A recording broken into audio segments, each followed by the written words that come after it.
do it. Let's do it, man. Man. Fucking Goggins. That is like the refrain throughout the audiobook, man. Skolnick popping in with just like after every chapter, like, man, Goggins, what the fuck? I mean, I thought I knew the story. Right. And I know a lot of it. Right. There's just so much more there, man. So much more, man. Unbelievable. It's all surface, man. I only had an hour to talk to people in the podcast. You guys get the surface version. The book goes deep, dark into the sewer. Yeah. Tells you everything. It's an incredible accomplishment. It's such an unbelievable document. It's going to inspire and catalyze a lot of growth in a lot of people, man. So first off, like, congratulations on getting this thing done. Thank you. It's no small thing. No, sir. And what's amazing about it, before we even get into the content of it, is that you made this decision to self-publish this book. Yes, sir. Right now, it's at like number 2 or number 3 on Amazon of all books. Right. Right. That just doesn't happen with a self-published book. And you've been able to do this without any mainstream media whatsoever. Like, I did a Google search this morning. I wanted to see any hits that you had, like in the last week or in the last day. Right. You're not on the Today Show. You're not on Good Morning America. You didn't do any of that, No, man. This is all self-propelled DIY. And to go from that place to the very top, like selling the number of books that you're selling, like right out of the gate, is just insane. Right. There's got to be a lot of people in publishing looking at that going, what is going on here? Well, that's been the story of my life. I see something that's quite off, quite not the same, and that's what I go for. This book is exactly who I am as a person. Exactly the way I did this book is how I've done almost my entire life. Mm-hmm. Is I see what is not the norm, what's impossible, what all the theorists say you shouldn't be doing this. That's the wrong way to go. And I'm like, let me see if I can pull this shit off. Yeah, let me go over here, man. Let me see if I can pull this shit off. Was that part of the challenge, the decision? I mean, it seems to me that the decision to self-publish was generated more by a desire to really, own your story. That's it, 100%. There was no driven message with me trying to prove people wrong or whatever. It was 100% by me wanting to own my life.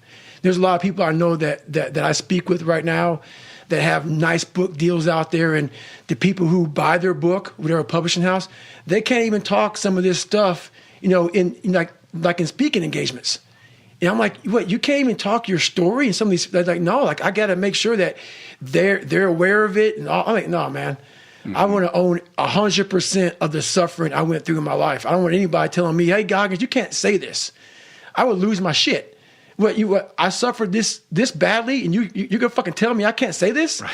There've been all kind of problems with that one. Uh-huh. So I made sure that I wanted to own all of Can't Hurt Me and own all of my own life story. So that's what it really is all about. Well, you really have ownership not only of your own story, but your ability to tell it. Right. And, as somebody who's like a member of the ultra community, I remember, and I think we talked about this last time, you kind of disappeared for a couple years there from around like, I don't know what it was, like 2009, 2010 to about 2013. Yep, that's it. You had like a website and a blog that would get updated once in a while, and I would check in and try to see what you were up to, and you just went totally dark. I went ghost, man. Yeah, and I didn't know about the heart stuff. There was something about like, oh, there's a health thing that you're dealing with. Right.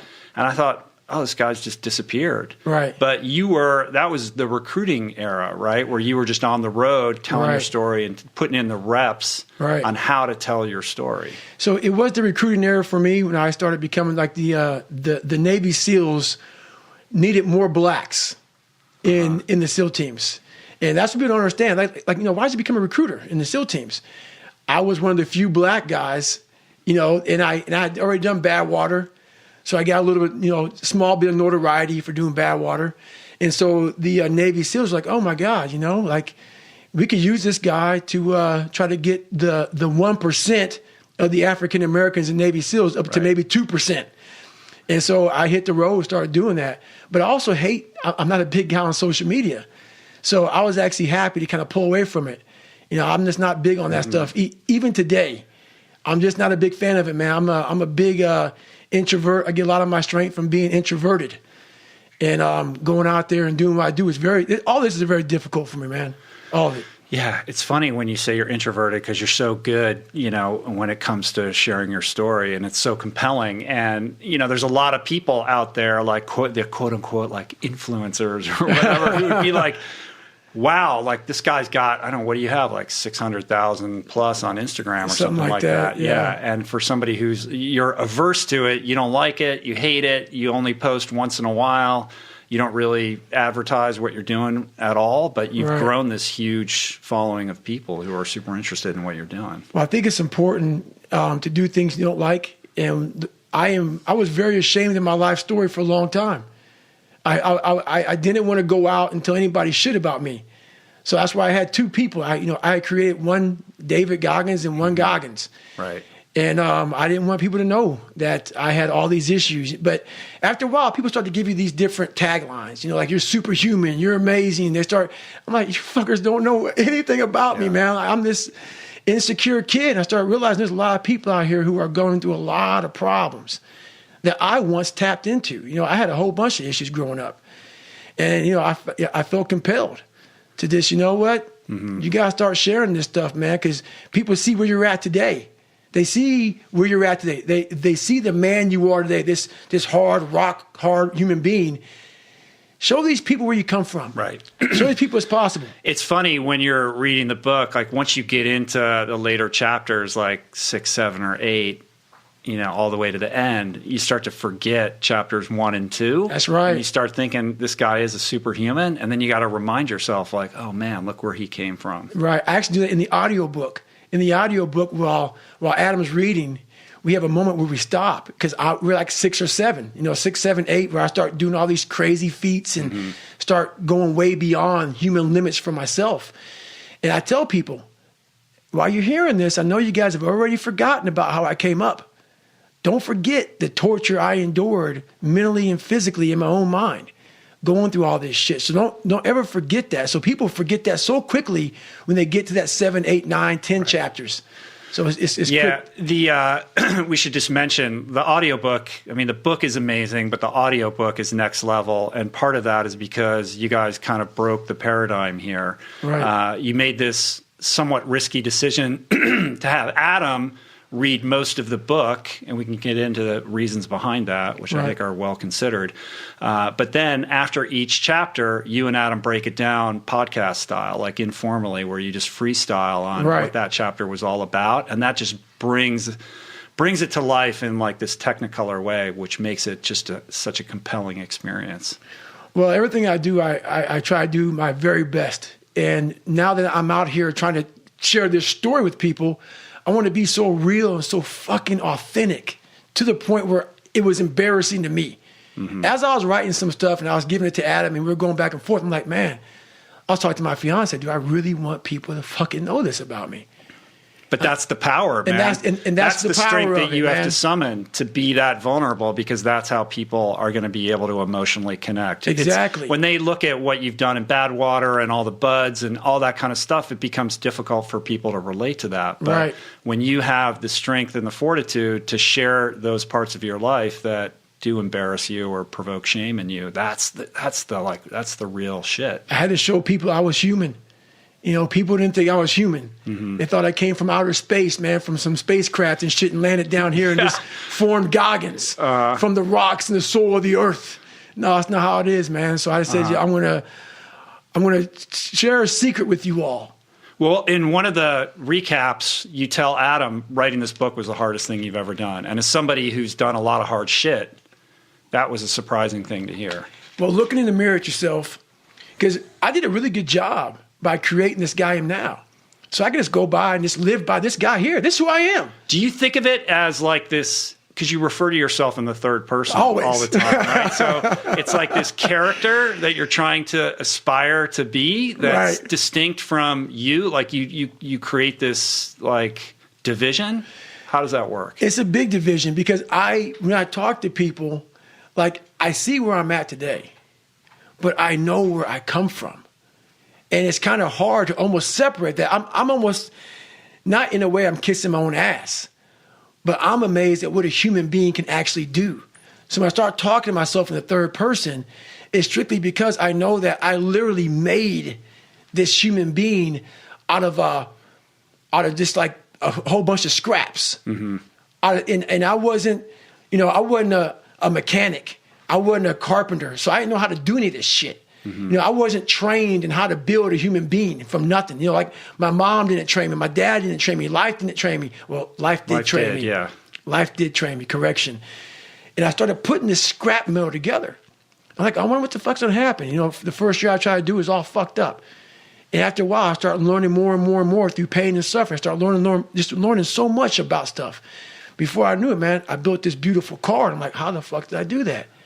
And I knew how, and I know how to do it because I have all the tools. Through all the failure I went through trying to build this person who's Goggins. Mm-hmm.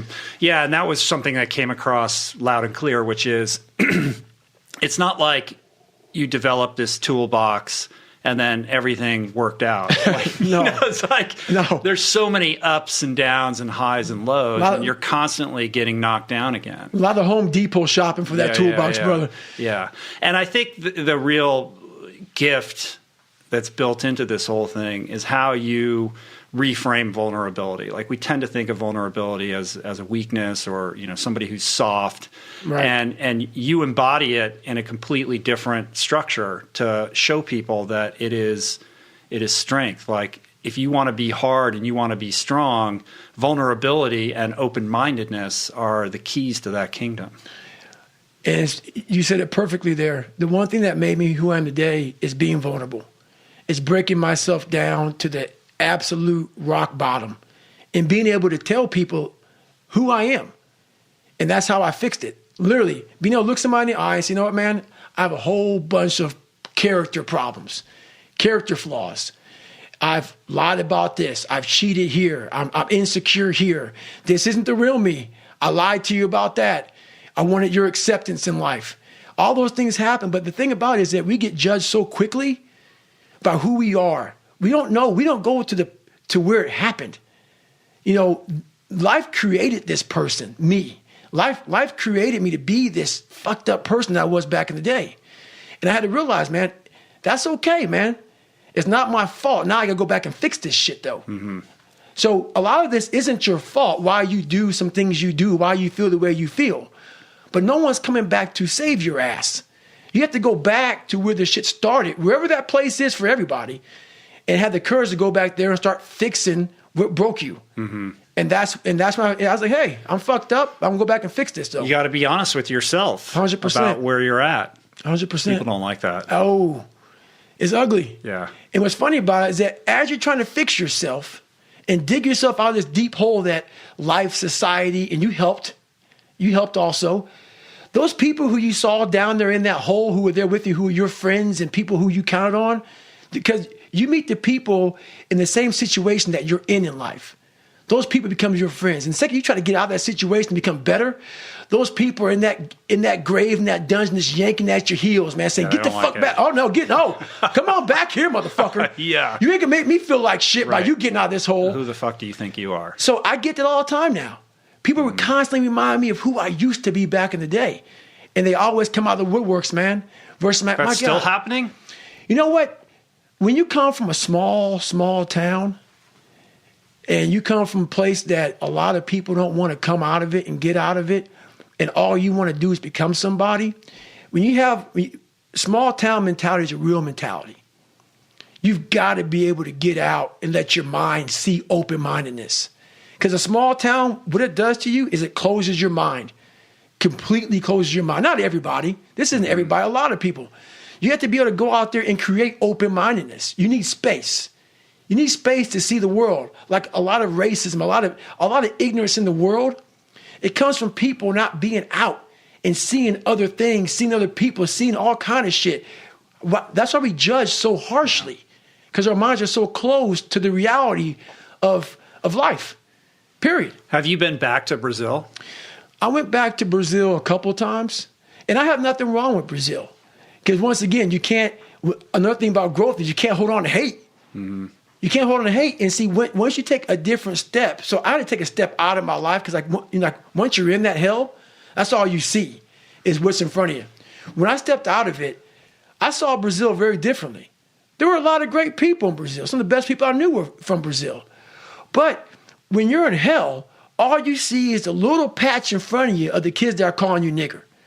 Of the people that spray painted nigger were going to kill you on your car. Mm-hmm. People put that shit in your locker. People put that shit on your notebook in Spanish class. That's all you see.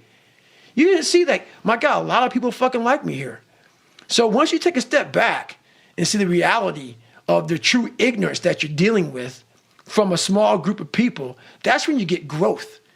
Because, I went through a phase in the book I talked about, man, I was all about black and only black when I was a junior in high school because I was so beat down. Mm-hmm. I was the most ignorant I've ever been in my fucking life when I went there. I totally took everything, all the hurt, all the pain, and just put it in one fucking filter.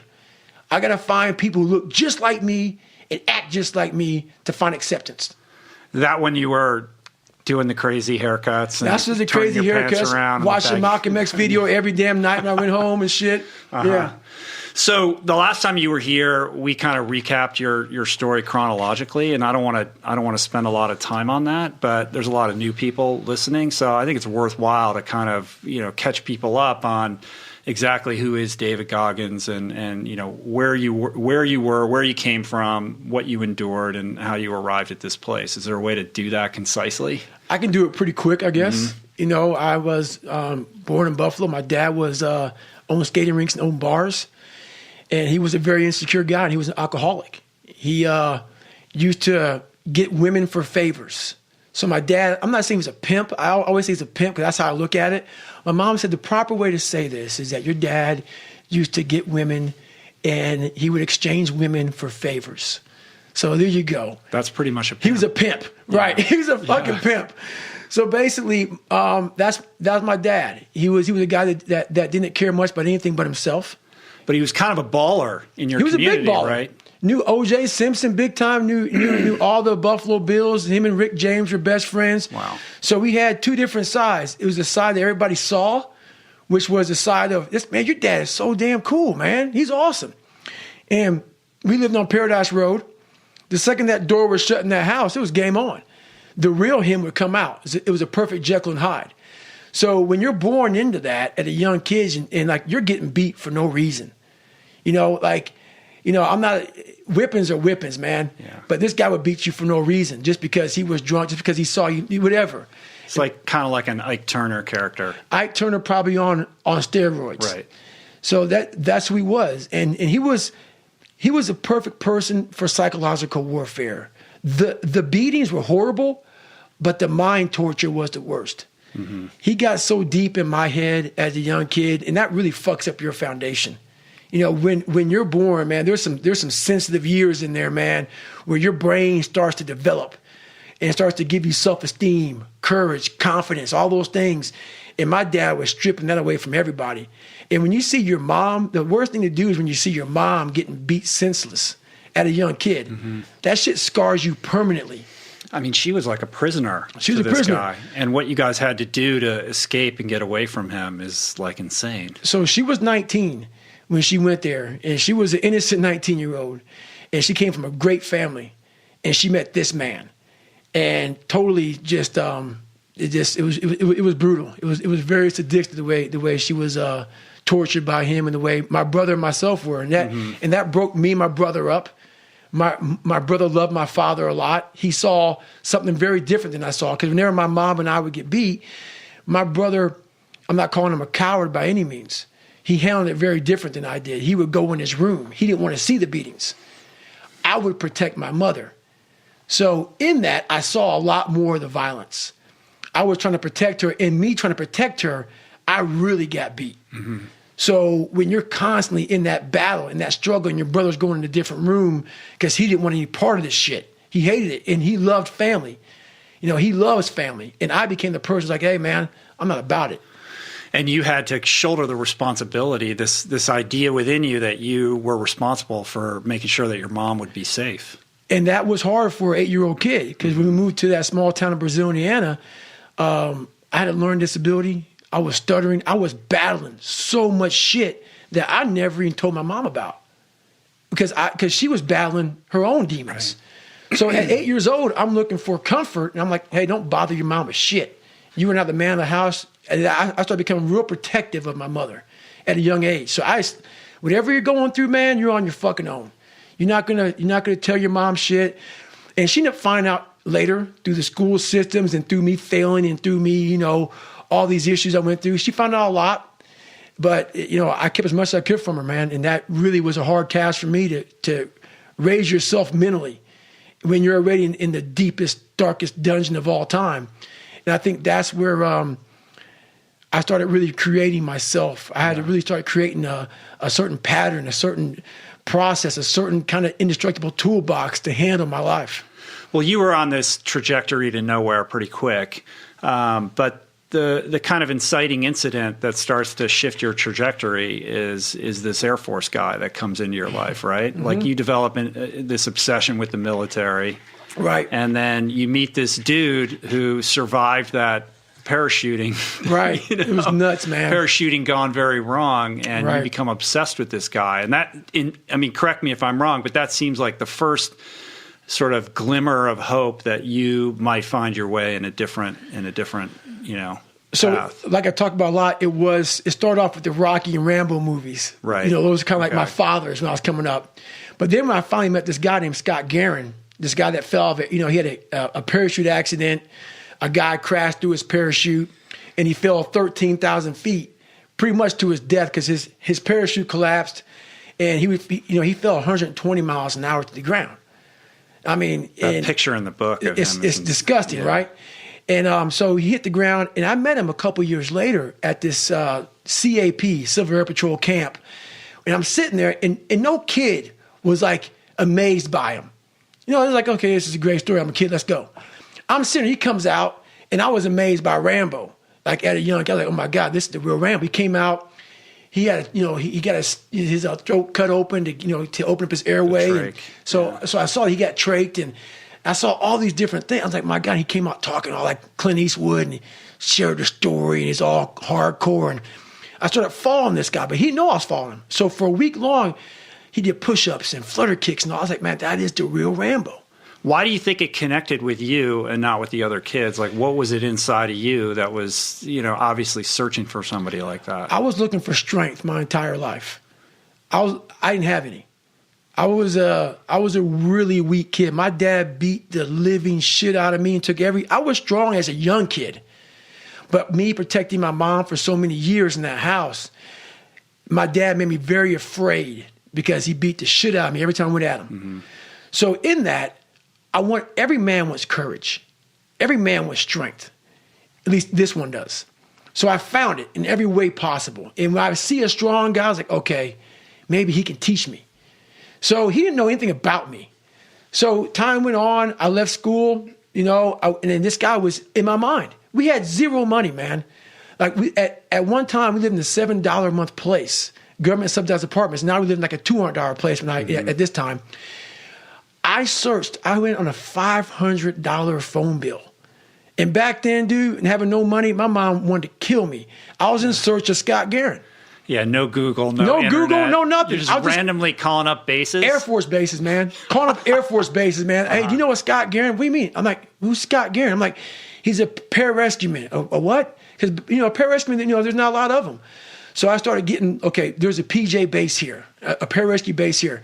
So I started tracking down pararescue bases. Finally, Key West, Florida. He's a scuba instructor down there in Key West, Florida. I leave a message. He calls back, gets a hold of my mom. I'm like, I cannot believe this guy called me back. My first question to him was, hey, man, can I come stay with you for a week? He's like, who the fuck are you, man? He didn't know who the fuck I was. Right. The guy let me come stay with him for a week. And that was, you were senior in high school? I was a junior in high school. Mm-hmm. It was in my junior year, pretty much. It's pretty amazing that he was open to that. He was open to it. I think he said about 4 words to me in the entire week. We PT'd together, and I didn't need to hear a word from him. He didn't talk a lot. Uh-huh. He was an instructor. I would go to school or to scuba school with him. He would instruct. I'd sit on the couch for 10 hours. Sit in the lounge on the fucking couch for 10 hours. He'd come back, pick me up. We go for a run. He'd go home. We ate fish every fucking day because we had to go out in the ocean, like I would go lobster hunting. I hate the fucking water. I was scared to death, but this guy went in, so I'm going in. And I left there with just one big thing. That's what I want to be. I want to be a guy like that. Yeah, this desire within you to find like a strong, positive male, role model for your life. I was looking hard, man. Yeah, but it wasn't easy getting following that path for you. No, it was the hardest thing I did in my life. Being a pararescue man, trying to be a pararescue man, there was a lot of things I didn't know about, and not having a mentor, not having Scott was there, he really wasn't. I met him for a week. Mm-hmm. I saw him maybe a couple of times, and I started bucking the shit out of him. He was a busy guy, had a family. So I was back on my own. And I did the best I could. And trying to be a pararescue, I finally passed the ASVAB test after taking it several times. And, when you cheat your whole life in high school and elementary school, I had about a fourth grade reading level. So I talk about that a lot in the book, and I had to learn so much school in 6 months. And that's when I really developed my work ethic. People think it's from running and everything. No, it's not from SEALs. It's not from running. It was from the countless hours teaching myself how to fucking read and write. I had a tutor for 1 hour every single week. That's all we could afford. So for 6 months, I saw a tutor 1 hour a week. All the rest was on me. My mom was working 3 jobs. Mm-hmm. She was never home. I sat at this fucking table. I'm like, I have to get in the military.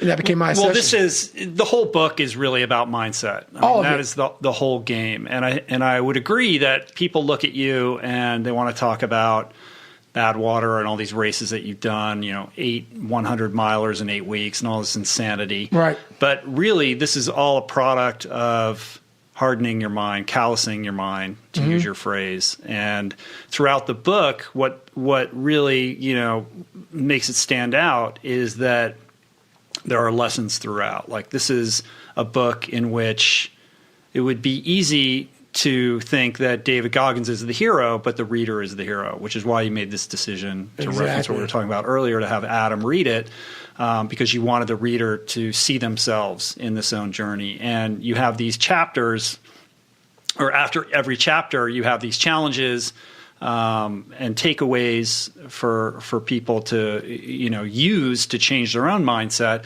But even woven into the narrative, you're breaking away from the story to say, look, this is what you got to do. This is what I did. This is how you do it. Right. And the first one of these really is the accountability mirror, right, which you still use. But what I didn't realize was that you developed that when you were like a junior in high school. Yeah. You started doing that. Yeah. But it's not like, I did the accountability mirror and then everything started working out for me. No, I wasn't like it was a fix it all. No, it was just it was a starting point to start holding myself accountable. And how that came to be, man, my mom got a letter from school, and this is when I had to reveal myself and all my secrets.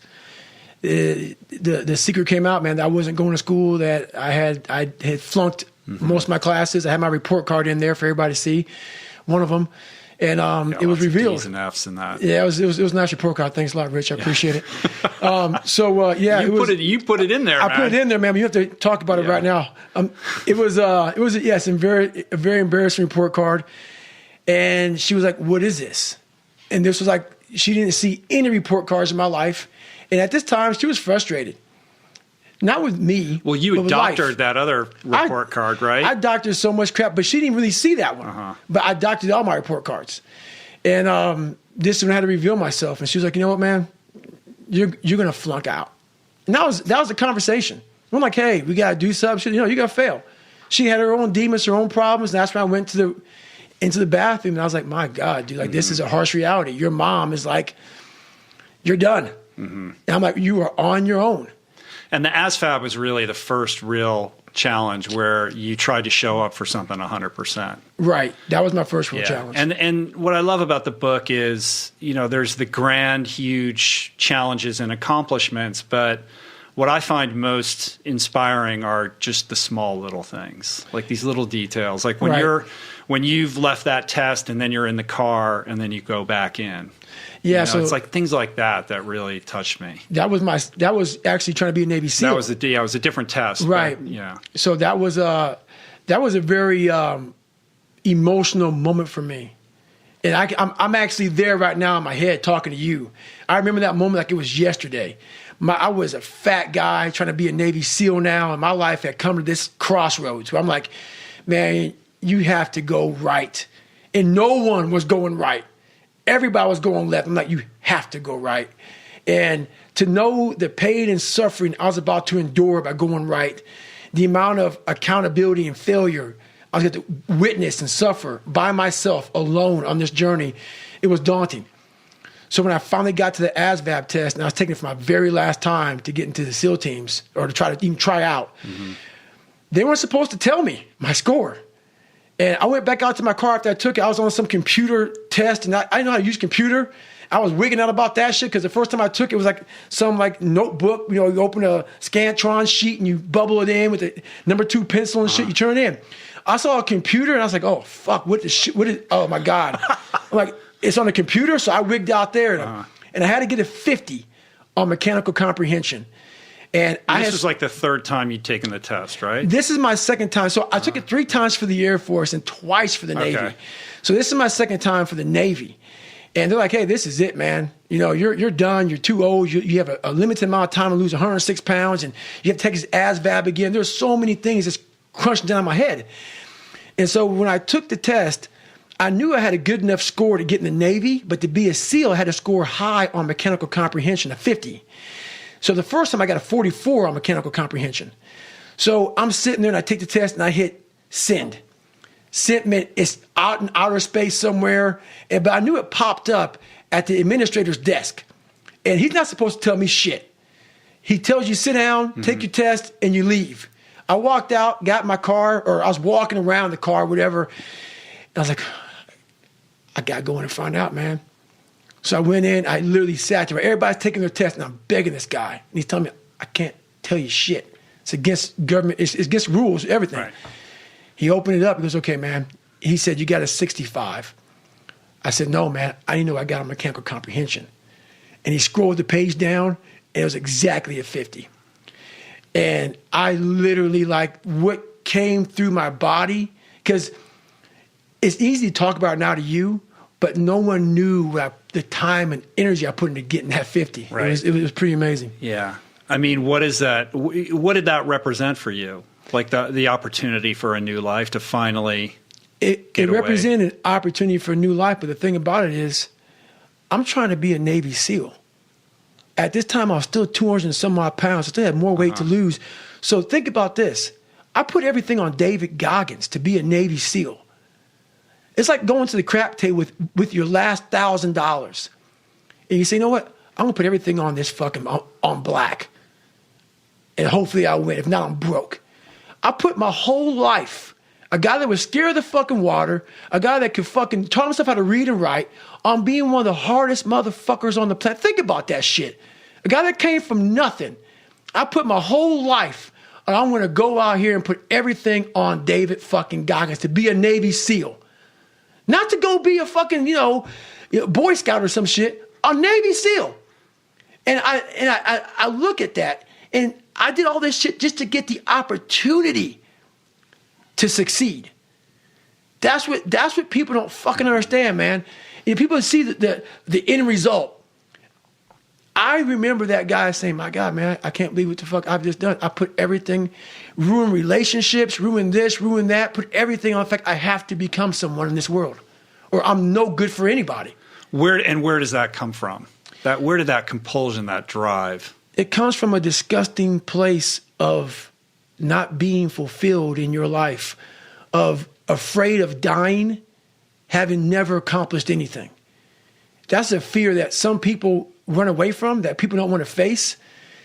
When you have a real fear of dying and being just another person, that I live to pay the bills, I made $1,000 a month. This is my life. I spray for cockroaches, man.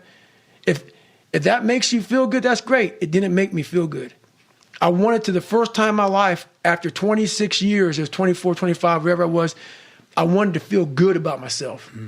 And that was the ticket for it. Yeah, I mean, you have this huge reservoir, this capacity to leverage pain and circumstance to drive change within yourself. Right. To be able to not be a victim, but to look at pain as your friend, as a catalyst for growth.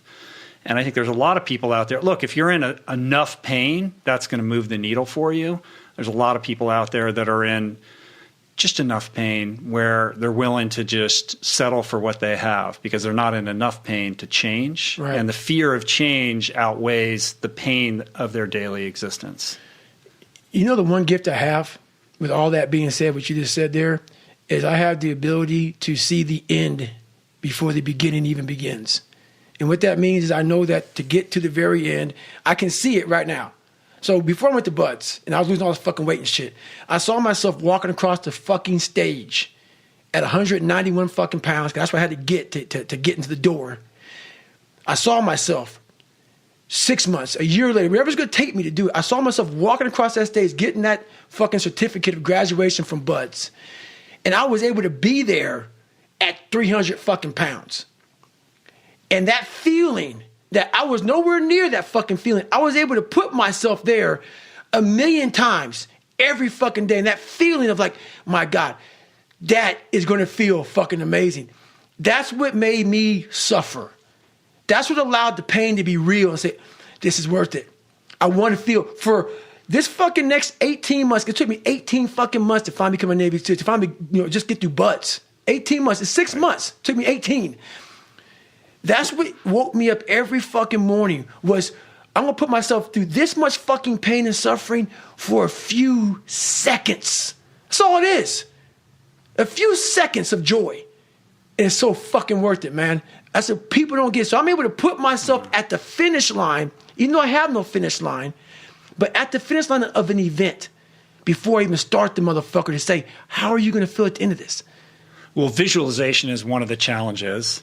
And part of that is not just visualizing success or living in the reality of achieving what you're setting out to achieve, but also visualizing how you're going to navigate all the obstacles that are going to get thrown in your path. Right. Visualizing is my biggest tool of life. That's why I've been able to put myself in cold water, put myself in a 100-mile race millions of times before I've done it. And I'm able to go through the race and see how I'm going to feel at mile 50, almost to the exact feeling. Right. So when it comes up, it's no surprise. It's no surprise. I've already done this 1,000,000 times. Mm-hmm. And that's the one thing I practice and practice and practice and practice overnight. But also, the most important thing is I practice that feeling of accomplishment that I'm going to have when it's all said and done with. The crazy thing about the ASVAB story is that in addition to having to pass this test and get that 50, you also had to lose 100 pounds in like 30 days or some crazy short period of time? It was less than 3 months. Right. Okay, 3 months. So, but you compartmentalize these two tasks and say, look, the first thing I got to do is I got to pass this test because the weight doesn't matter if I don't get that 50. And you shelved or put off losing the weight to focus on the academic end of it until you completed that hurdle, and then you looked at the weight stuff. I'm like that now to this day. You still got it done. Yeah, but it's like being focused on one thing at a time. I have to be very present in everything I do. Like right now, I'm with Rich Roll. I'm not thinking about shit, but Rich Roll. And what the fuck's coming out of your mouth right now? That's what gives me a huge advantage in life, especially today, in this day and age, with so much shit going so fast, and everybody wants to keep everything going, everything up, and everything. I want to be the greatest multitasker of all time. Not me. If I put my 100% into what's in front of me, I will destroy it. If I'm out here just multitasking and shit, I'm going to half-ass everything I do.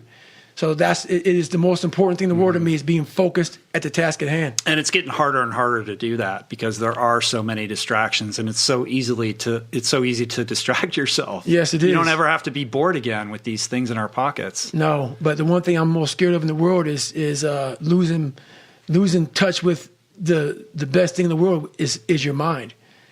Your mindset, how you can picture yourself, how you can focus, how you can drive, how you can put yourself in so many situations to get out of it.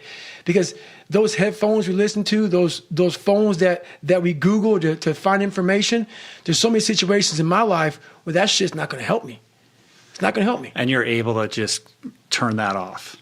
So fast, because I know what's helped me. None of that stuff has ever helped me. None of that stuff's ever helped me. What has helped me has been me alone, getting my shit together and being accountable for who I'm not and who I want to be. It's the only thing that's helped me. So you get you get the opportunity to become a Navy SEAL, and then you end up going through BUD/S 3 times. It's like, yeah, Merry Christmas. Insane, I got lucky, man. Yeah. Unbelievable. And the stories of what that entailed are like so vivid, man. It's unbelievable. Well, I was very fortunate to go through 3 times, and not in a sadistic way, in a life-changing, growing way. I found out so much about myself through going through that training 3 times, and I went through the hardest part of the training 3 times. You know, after the first, so first phase is the crucible, man, and that's where I was at for 3 times. I spent most of my time in BUD/S in first phase. In the hell week. In the hell weeks. And being in that grind. And in that grind, I got time to examine myself. I call it the live autopsy. And also examine other people. Because I was really good about putting people way above me. Because I wasn't shit. I was never nobody. So for me to be on the same stage as these great wannabe Navy SEALs and BUD/S training, like, my God, you guys are amazing. I actually got here with you all. Thank you so much for allowing me into play. But as I was there for so long, I got a really good chance to sit back, because now the cold water is just water now. It's no longer cold anymore. Your mind starts to change. They say get in the water, most people think about it. For you, it became my life. So I started learning that if you start to change your mindset versus it being like, oh my God, this sucks, I became a professional BUD/S student. So I wasn't going to leave until I graduated. So I started realizing if this is my home, this is what I am, I had to always reset the bar. I had to reset my new norm. There always had to be a new norm. So one thing we don't do is we don't have a new norm. My new norm is you get up every fucking morning at 4 o'clock and you suffer. This is your new norm. That became my new fucking life. Most people want to get out of it. I said, no, motherfucker, this is your new life. This is who you are. Your new norm is you wake up and you suffer. And I started realizing if that's my mentality, this shit ain't hard anymore. Right. Your fucking new norm is you wake up, you get in the fucking cold water, you're going to be here till the shit's fucking done. Whenever they say you're out, you get out. So my new norm, so I do that now today. My new norm now is if I'm doing a 200-mile run, your new norm now, man, is you fucking are doing 200 fucking miles. The Roger that mentality. That's it, man. So at what point during this BUD/S experience do the instructors start to take notice of you in a way that separates you from the pack? Is it SBG or these guys that are like, they're starting to go, hey man, this dude's cut a little bit differently? SBG noticed it. He noticed it in my second hell week. Because I really, and this is no lie, I'm very open about my life, so I'm open about this. I really started to enjoy the fact of seeing what the human mind was capable of and seeing that what is so horrendous, there's so much joy and glory in this shit. And when you see other alpha males, like, you know, SBG in the book, he was one of the hardest guys in the SEAL teams. He's looking at you like, the fuck is wrong with you? Right. Like. Well, they start testing you. Like, they're like, let's play this out, right? And there's that story where he makes you swim out to the boat. On my own, Wednesday night. And that fucked me up because my knee was, it was broken. It was fucked up bad. And it's Wednesday of Hell Week and all the boat crews are past the surf zone. And I just got a Toradol shot in my knee because let's go, man. We're going. And, it's fucking like, it's real late at night and it was fucking raining and the class is past the surf zone and I'm still not a big fan of the fucking water. The ocean is very unforgiving. And I had this big life jacket on and SBG's like, hey, follow me, man. Should we run a mile down to where the boat crews were at out past the surf zone? I'm thinking, hey, we're going to wait for him to come on in. He goes, hey, man, get a Kim light. He broke a Kim light, put on my hat and said, go out and fucking get him. And I was on my own. There was no swim buddy, so I can buzz you for swim buddy. Yeah. And when he said that to me, I said, "Are you?" In my mind, I said, "This motherfucker is joking. He's got to be joking, man." It's Wednesday. He must have been thinking like, "I'm going to break this guy. Like this is going to be the moment." I think that's what it was. But we're pretty tight now. And he said, "No, that wasn't it at all." He said, you're one of the only people in my tenure as a BUD/S instructor that I've ever done that with. He said, I knew a person like you would have found that as a challenge. And I had to dig deep because I didn't want to look at him and say, hey, man, I'm not doing that shit. Even though I think I could have because there was no swim buddy. Yeah. You know, you don't go out there Wednesday night after like 80 hours of Hell Week and you're like seeing stars and shit that like I'm during the daytime. You're seeing boats that aren't out there. I mean, you're hallucinating. You're all over the place. He sent me out there. I was like, okay, this is my time to show one of the baddest motherfuckers in the world that it's on. So I got my shit, man. I went out there and did it. And I detail it well in the book, but it was a moment that I started realizing I'm starting to separate myself now. Yeah. So there's two kind of themes that emerge from that. One is this idea of taking souls, right? This sense that, hey, I came from nothing and I'm here amongst the best, and then starting to realize like, hey, these people are human. Right. How can I get my tactical advantage? Right. And you explore this idea of taking souls, which essentially is going places no one else is willing to go to fuck with their heads. That's it. Right. That's it. To get like the upper hand on everybody else. When you grow up weak and you start to master your mind, because my whole thing is whenever I'm weak at something, whenever I'm scared of something, I master it. I was a weak-minded person, so I mastered my mind. And in mastering my mind, I mastered the human mind. And I realized why I no longer judge people, why I no longer put people on a pedestal, because we're all fucked up in our own way. We all have demons. Some people hide them better than other people. So I know we all have them. By me knowing that, I know that most alpha males are very fragile. Very fragile. They never want to see another person harder than them, especially in that kind of realm. The ego attachment. The ego, is very strong. Ego will fuck you up every time. Ego is serious. So if I can hurt your ego, I got you. So by me having such a fragile ego growing up, all this was my advantage. I was doing a live autopsy on how fucked up I was. I was like, hey, this fucks me up. I bet it fucks other people up too. So I started using all these different tools and tactics to get in instructors' heads. And the taking souls, that's where it happened, man. We're Wednesday, freezing fucking cold. Everybody's jackhammering. Everybody wants to, everybody's just wanting to get through it now. Jackhammering is when you just can't stop shivering. You can't stop shivering. You're sitting there, this uncontrollably jackhammering. And the instructors take great pride in watching you suffer. They do. In a sick way, it's kind of funny. You were there once as a student. Now you're an instructor. But I knew, how would I be thinking if I was an instructor? I would love seeing this sadistic shit go on. But what wouldn't I like to see? I would hate to see some guys just looking like this is just another fucking day on the fucking beach and go fuck yourself. I would hate to see that. Yeah. So because they all want to think like when they did it, they were harder. They were harder. Yeah. Everybody's hard. So I said, you know what, man? It's time. I can't fight you. You guys can fuck me up all day long. That's your job. And I love your job. I love what you guys are doing. You guys are making us better. But now I'm going to take the tactical advantage and I'm going to start fucking with you. So I got my boat crew, Bill Brown. I had Chris Kyle on my boat crew, right. American Sniper. I had a couple of hardcore motherfuckers. And everybody right now is kind of like in their own world. Let's just get through this, man. I can't wait till Friday so we can graduate, how we can get going. I said, let's go ahead and have some fun. I said, we're gonna start fucking with these guys. So the evolution here was we just got through with med check. We're stripped down to nothing, and they're checking us out, making sure we're good. Checking for pneumonia, checking for fucked up knees. My knees all jacked up, but they're giving me shots and shit. And I was like the boat crew leader of boat crew 2. Mm-hmm. So I'm in the front of the boat, and I tell our guys, this is what we're gonna do. The boat was like on our heads. So all it was, we're supposed to lift the boats up above our head. That's all you gotta do. But when you're this weak, you're this fragile, you're this tired, the boat's heavy. So there's a thing you can do when you do boat presses. You can get the boat and like just toss it up and catch it. And that shows like you're jacked up.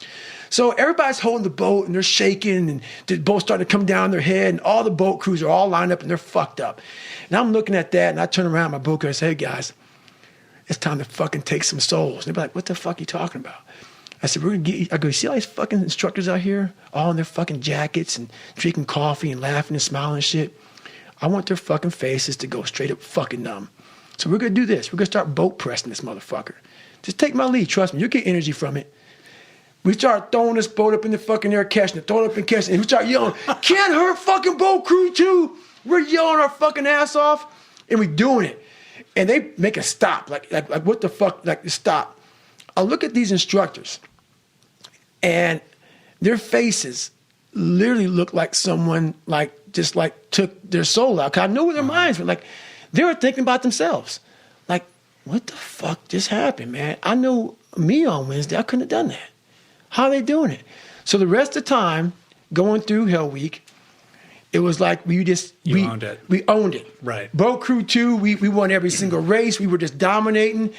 And it was a strong boat crew, and that's where Taking Souls is. There's a few Taking Souls stories, but that's one of them. Yeah, and part of that is learning how to be a leader. Like when you're dealing with these alpha males and these huge egos, there's this tendency to just try to outshine the next guy, right? You tell an example, there's another guy who kind of proceeds along that path. Right. And he realizes very quickly that he's not going to make it because he doesn't know how to build camaraderie with the other guys. Right. Talk about Mr. Dobbs.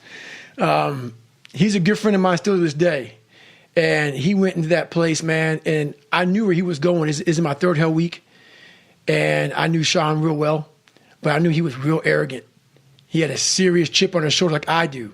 I still do. I got to control it every now and then, and it got me in a lot of trouble sometimes. But I knew he had it. I knew that chip on your shoulder not being controlled, it will get you fucked up, and it cost him a lot going through buds. And I saw the look. Because I once had the look when I was going through pararescue school. When something got so hard and your mind can't process the hardness, you don't know the right tools to get through something hard because you've never been challenged before. I could tell he was a superhuman, that nothing ever challenged him. But I knew, because I already been through Hell Week a couple times, I knew, motherfucker, don't underestimate that shit. It will find a fucking demon and it will bring out some insecurities in you, and it did. And it was like maybe 30 hours in the Hell Week or something like that. I'm looking over at him, and I smile at him. We're standing just like this in line, and he's getting his med check. A doctor's looking at him. It happened just to be beautiful timing. And I'm sitting there, I'm getting med checked, and I'm looking at him, and his eye says he's 1,000 yards still looking right through me. And he's getting med checked, and I'm looking at him, and before all this happened, I told him, I said, don't underestimate this motherfucker, man. He goes, I can't ever see myself quitting shit, Goggins. I go, watch out. I go, this motherfucker will get in your head. I go, the end is a long way away. So we're sitting there eye to eye, and he didn't see me. I'm right in front of him. And I can tell he's thinking he has that quitting mind starting up. And I look at him, I go, I told you, motherfucker. I told you, motherfucker. And next thing I knew, man, a car pulls up, and he rolled out. Rings the bell. He rings the bell and he quits. But it was he's a great human being, hard motherfucker. It doesn't make you, when you quit something like that, man, it's a huge lesson learned that I can't go into anything thinking that there's nothing that's not going to get in my way.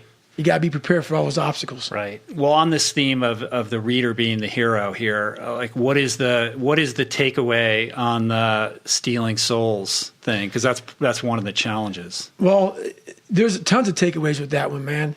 It's about finding energy and strength when you have none. Like a lot of times in life, like that situation right there, man, it's the worst time of your life. There's energy all around us, but we think that we have to have it. It has to come externally a lot of times. We gotta have like a TV in front of us, watch somebody, listen to a podcast, listen to a great music. A lot of times in life, it's fucking quiet. And those are the times when you want to run and hide. You gotta be able to find energy. You gotta make up games, make up tricks, make up whatever you can to get to the next evolution of life. So taking souls is just another way. It's not about hurting the person you're against. It's about finding a tactical advantage in every situation you fucking physically can to get to the next. You're trying to inch further to the goal line. And you don't want to. And what is that goal line? The goal line is whatever it is for you. For me, I want to get through Hell Week. And I want to get through Hell Week with my head up high, being strong. I don't know what the goal line is for everybody. My goal line has been very different for most people. But you're trying to find energy and strength to stay in the fight, to continue on until you get that second wind. The second wind is coming, whatever the second wind may be for you. It's coming. But what happens is we get so stressed out that the end is so far away that we just can't find another foothold or another handhold, so we jump off the cliff and we just fall. There's another one. You got to find it. So taking soul is the one way to do it. Well, as you progress through this journey that you're on, and you're winning these victories along the way, this idea kind of comes upon you, which is this drive to be uncommon amongst the uncommon, right? You mentioned a few moments earlier that you started distancing yourself even from the SEALs themselves. Like, okay, I've done this. I've distinguished myself amongst these guys. Like, now what's the next challenge? How can I push myself harder? Like, who, what are the other circumstances I can put myself in to be the hardest motherfucker on planet Earth, which was kind of the driving impulse underneath all of this, right? Right. So elaborate on that a little bit. So for me, that's why I wanted to become a Navy SEAL.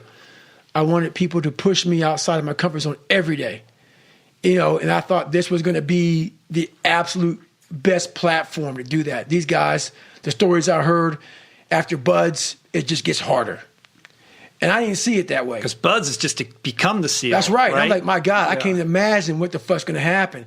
But what happens to a lot of people, not everybody, can't speak for everybody, I don't know everybody. BUD/S breaks people down to the point where you don't want to be broken down again like that. To me, that was exactly the exact starting point for my journey in life. That was the starting point for me. For a lot of people, it's the finish line. And I didn't see it that way for me. So that's where I started becoming uncommon amongst uncommon people, is where I started realizing that you put people on a pedestal that you shouldn't. That you got to get in there yourself and examine people. See what it's really about yourself. So once I got in there and realized, hey, these are just normal people. Yeah, they're a lot better than some. They're able to get through. I know a lot of people who can get through Navy SEAL training. But, there's a lot of mystique behind all that stuff. And as you start to go through and you start to break it open a little bit, a lot of hard guys, but, I wanted more. I wanted more. And this is your strength. In certain respects, it's a superpower that you have, but it's also your Achilles heel. Big time. Big time. I talk about it in the book a lot, too. One thing that hurt me a lot was I thought everybody wanted the same thing I wanted. Not everybody wants the same thing you fucking want. Everybody wants to get up at 4 o'clock in the morning and beat themselves and find more about themselves and shit like that. And I thought the SEALs did. Most people don't. Yeah. And I thought the SEALs did. I thought that's what, because every book you read, that's what everybody does. So I was hook, line, and sinker. So that mentality that I had, it kind of put a bad taste in my mouth, once I realized that not everybody was like this in the community. And I was like, you know what, man? So then I started having chips on my shoulder. I had my own little thing I was doing with a couple guys, working out on my own, doing my own little thing. And when you start doing that stuff and you start to drive yourself away from people, and I was already different as it was, even if I didn't do that, I already came in being very different. Like I tell people, I was a part of the Navy SEAL teams. I wasn't part of the brotherhood. Right. And You're not going out and partying. I'm not going out. No, that's not me. That's never been me, though. Like, if I was in a college, if I was in I couldn't be part of a fraternity, man. I would never join a fraternity. Ever. I'd be like, hey, fuck you all, man. I got my own shit going on over here, man. Go fuck yourself. That's me. I don't like fraternities. So just me, when you join the SEAL teams, you're joining a big fraternity. So I was already asked out. So then when you're asked out, not wanting to hang out, I wasn't a dick. I do my own shit. That's me. So I grew up wanting friends at a young age. And once you get self-esteem and shit, you know who you are. I was comfortable. You're not liking me, but I'm not hanging out. And then you take it to another step further with this being hard mentality of, if you guys aren't doing what I'm doing, you guys aren't shit. So I did a lot of things that pushed people the wrong way, that rubbed people the wrong way. And in that, being in the fraternity, it's like a big soap opera. It's like the fucking guiding light. And, people start not liking you for certain reasons. People don't know who the fuck you are. Rumor mills start happening. Then I have 2 heart surgeries. People think I don't want to fucking deploy overseas. Oh, Goggins don't want to fight. He just wants to run. But I'm not going out saying I had 2 heart surgeries. I couldn't even go fight. So just a lot of things happened. And within that, it's life. Yeah. It's But life. ultimately, that hurt your military career, It didn't hurt it. didn't? No, me looking back on it, I was who I wanted to be. I was who I wanted to be. So hurting it, I don't think hurting it is being an Air Force guy, I guess it being a depends on what Navy your SEAL, goals being a were. Ranger. Yeah. You know, my goals were finding the baddest men on the planet, working with the baddest guys on the planet. And the heart surgeries hurt me a little bit. But what I realized is I got a lot of growth from examining people. You know, my insecurities, their insecurities, my military career was absolutely stellar. You know, not many people have pulled off honor man everywhere I went and done the things I've done. I didn't deploy as much as I wanted to. Yeah, I went to Iraq, stuff like that, but I wanted to deploy a lot more with the heart surgeries keeping me out of training for 4 years. That hurt me a lot. But all in all, there's not many people who've done some of the things I've done. Right. So not satisfied with just being in the Navy SEALs, you decide you want to go to Army Ranger School. Yes, sir. And you go and do that. Yep. And you distinguish yourself there. So, you know, when the dust settles, you've done Air Force, what is it called? The program? TACP, it's called Tactical Air Control Party.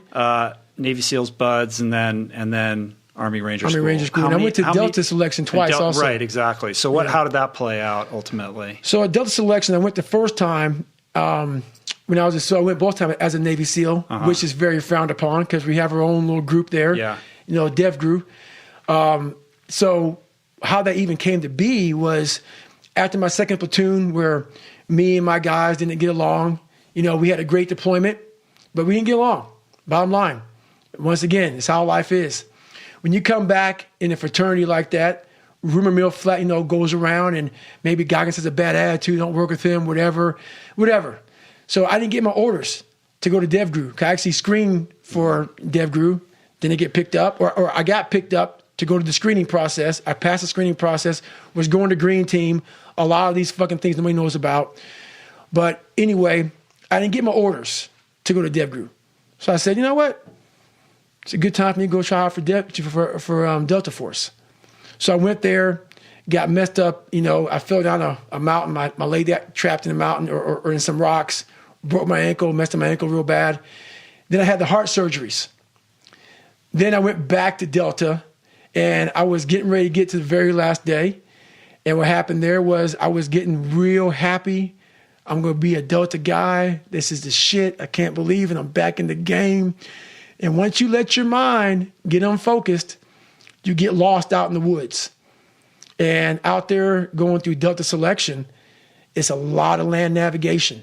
And if you're not paying attention to that map and compass, and it was my last day before the 40-miler, and the 40-miler was like the big last thing you do, and I was going to fuck that 40-miler up. Right. But that's your game. That's my game, man. Yeah.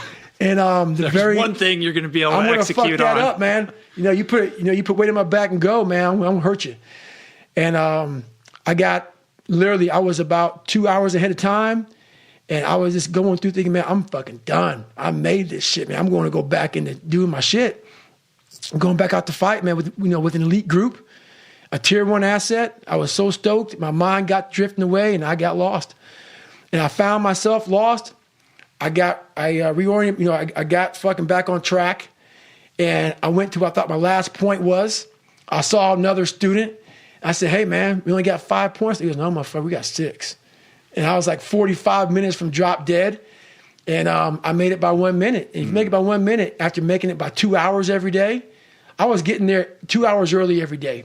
I don't know what the standard is at Delta. They don't tell you shit. And there's 2 vehicles you get into, man. One vehicle goes to another campground, meaning you're still here. And the other vehicle goes to some speed bumps back to your rack, saying you're getting a fucking airplane. I went in that vehicle. Yeah, that was it. How many soldiers are there, though, that have gone through all of those programs? I can say, honestly, I'm the only one. You're the only one. For 100% fact. I know for a fact.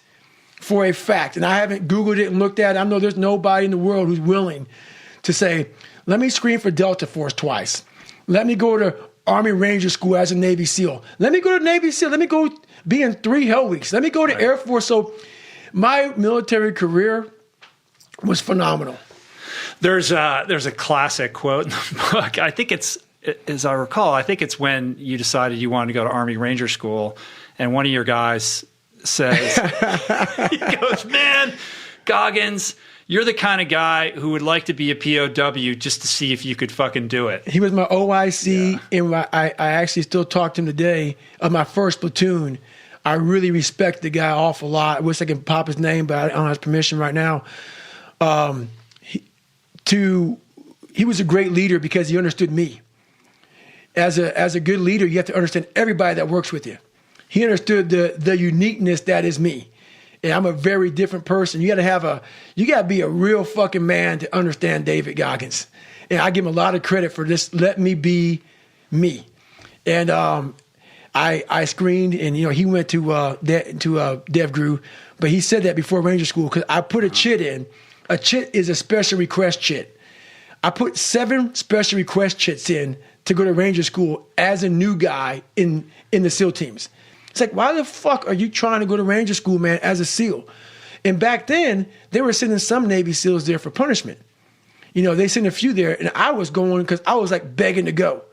I'm like, there's another challenge out there that sucks, that people don't want to go to, that I can grow from, that I can see some more uncommon motherfuckers out there that want to get hard and get after it. And I always found out one thing. When you're in training, that's where you find how people really are. I found the best out of people in training. That's why I love Buzz. That's why I love Ranger School. But once you get out of training, very few people keep that same mentality. It's like, hey, thank God I'm done with it. That's why I always love going back to scratch. Mm-hmm. Yeah, and the cool thing about Ranger School is you show up and they strip you of everything, so you don't know who anybody is or what their rank is or any of that kind of shit. No, there's no rank, there's no shit. And they just presume that you must have gotten in trouble, right? That's the only reason you'd be there. Right. So tell that story about. So before I showed up to Ranger School, man, there were a couple of Navy SEALs got sent there for punishment reasons, and a couple of them quit. Not because it was too hard, I imagine, probably because fuck you, I'm not gonna be here for punishment. I'm not gonna get my ass kicked again. I went through Navy SEAL training, so it just came with the attitude of being there. So a couple of them said, I'm out. So that gave some of the SEALs a bad reputation at Ranger School, and then I show up and I'm like, yeah, I want to be here. And they thought I was just another guy that got in trouble, not knowing that I begged to come here and I begged to get beat on for 69 days and starve and lose 56 pounds like I lost. So it's like day 3, and they have, an Army guy. We're all stripped to rank. I'm just David, I'm just Goggins, and whoever, it's just your name. I mean, you could be a fucking major, you could be a general, and you're just Thomas. Mm-hmm. That's all the fuck you are, man. They don't care. So I'm hiding out, but I got my little Navy name tag on, so they can tell I'm a Navy guy. My little Navy hat, so they know I'm a Navy guy. I stand out. And once again, there's not many black guys in Ranger School. So I'm in the back hiding out, and they tell the guy, hey, come up here. You're the first sergeant, and the first sergeant, you should know the Ranger Creed. So the guy goes up there and he goes, he fucks it up. And they go, hey, they look right at me. I know for a fact, seaman back there, what the hell they call me, doesn't know this shit. I was like, motherfucker, I've been studying this Ranger Creed for a year. This is what I'm saying in my head. I get up there, man, recognize and I volunteer as a Ranger. Fully know the hands of my chosen profession. I always endeavored to hope of steeds. Honor, hospital, call the Rangers. He goes, you're done. I went on. Acknowledging the fact the Rangers are more at least. He's like, what the fuck? So I went ahead and said the whole fucking Ranger Creed. Next thing I knew, he goes, hey, you're the new first sergeant. And I was like, fuck. Now, not only am I going through one of the best leadership schools, you have to be dialed in all day long. When I'm not out in the field getting graded, I'm now in garrison, having to be in charge of all these fucking guys in Bravo platoon. So Bravo company. So I was like, guys, so it was I was always had to be on the whole time. Roger that. So I was like, fuck it, man. I guess I'm in charge now the whole time. But I never got fired. Most guys going through that, you get fired. And that's what led me to, getting the Honor Man Award. Right. One of the things you don't talk a lot about is your deployments. Mm-hmm. I mean, you talk about that experience in Malaysia a little bit, only briefly in the book. So I'm just wondering what the rationale behind, like, are you not allowed to? Did you just think that it wasn't relevant to the story you were trying to tell? Well, the thing about it is I deployed, I fought in combat, stuff like that. First of all, it's hard to relate to that. Second of all, I had to get all kind of fucking approvals from people to get that in the book. and talk about it. And I want to go through that process of, hey, can I put, what I did in Iraq in the book and stuff like that in the book? And I want my book to relate to people. There's enough Navy SEAL books out there talking about, running, gunning, shooting them up, stuff like that. That's never been, I don't want to be known as a Navy SEAL. Even though I talk a lot of, people want to ask me about it, Navy SEAL, that was a snippet of my life. That was a snippet of my life. And I want to be known as somebody much more than that, who did a lot more than that. So my book is about helping people. And I can't help people through what I did in combat. I can help people by what I went through in life itself. And I went out to, it was intentional to make this book about how can these stories resonate and help people. And, it wasn't like, hey, let me kiss my own ass. So that's why I had to go there and do that. So that's why. Yeah. Well, there's the cover image of the book is you in military uniform. And there are a lot of those other kind of books out there, Chris Kyle. And I know you're tight with the Luttrell brothers. Those have been huge books and they become movies and cultural, very culturally relevant. And another thing about that, I'm not a war hero. Yeah. I'm not a war hero, man. Like, there's a lot of heroes out there and I don't have a great story to tell you about war. What is the climate, though, when you're in the SEALs and then somebody writes a book? Like, my sense was always that was kind of frowned upon. It is frowned upon in the SEAL. A lot of things are frowned upon in the SEAL teams. A lot of things are. That's one of them. I don't care what you do. It's your life, and I'm not about judging people for that. But a lot of SEALs don't like anybody going out doing anything like that.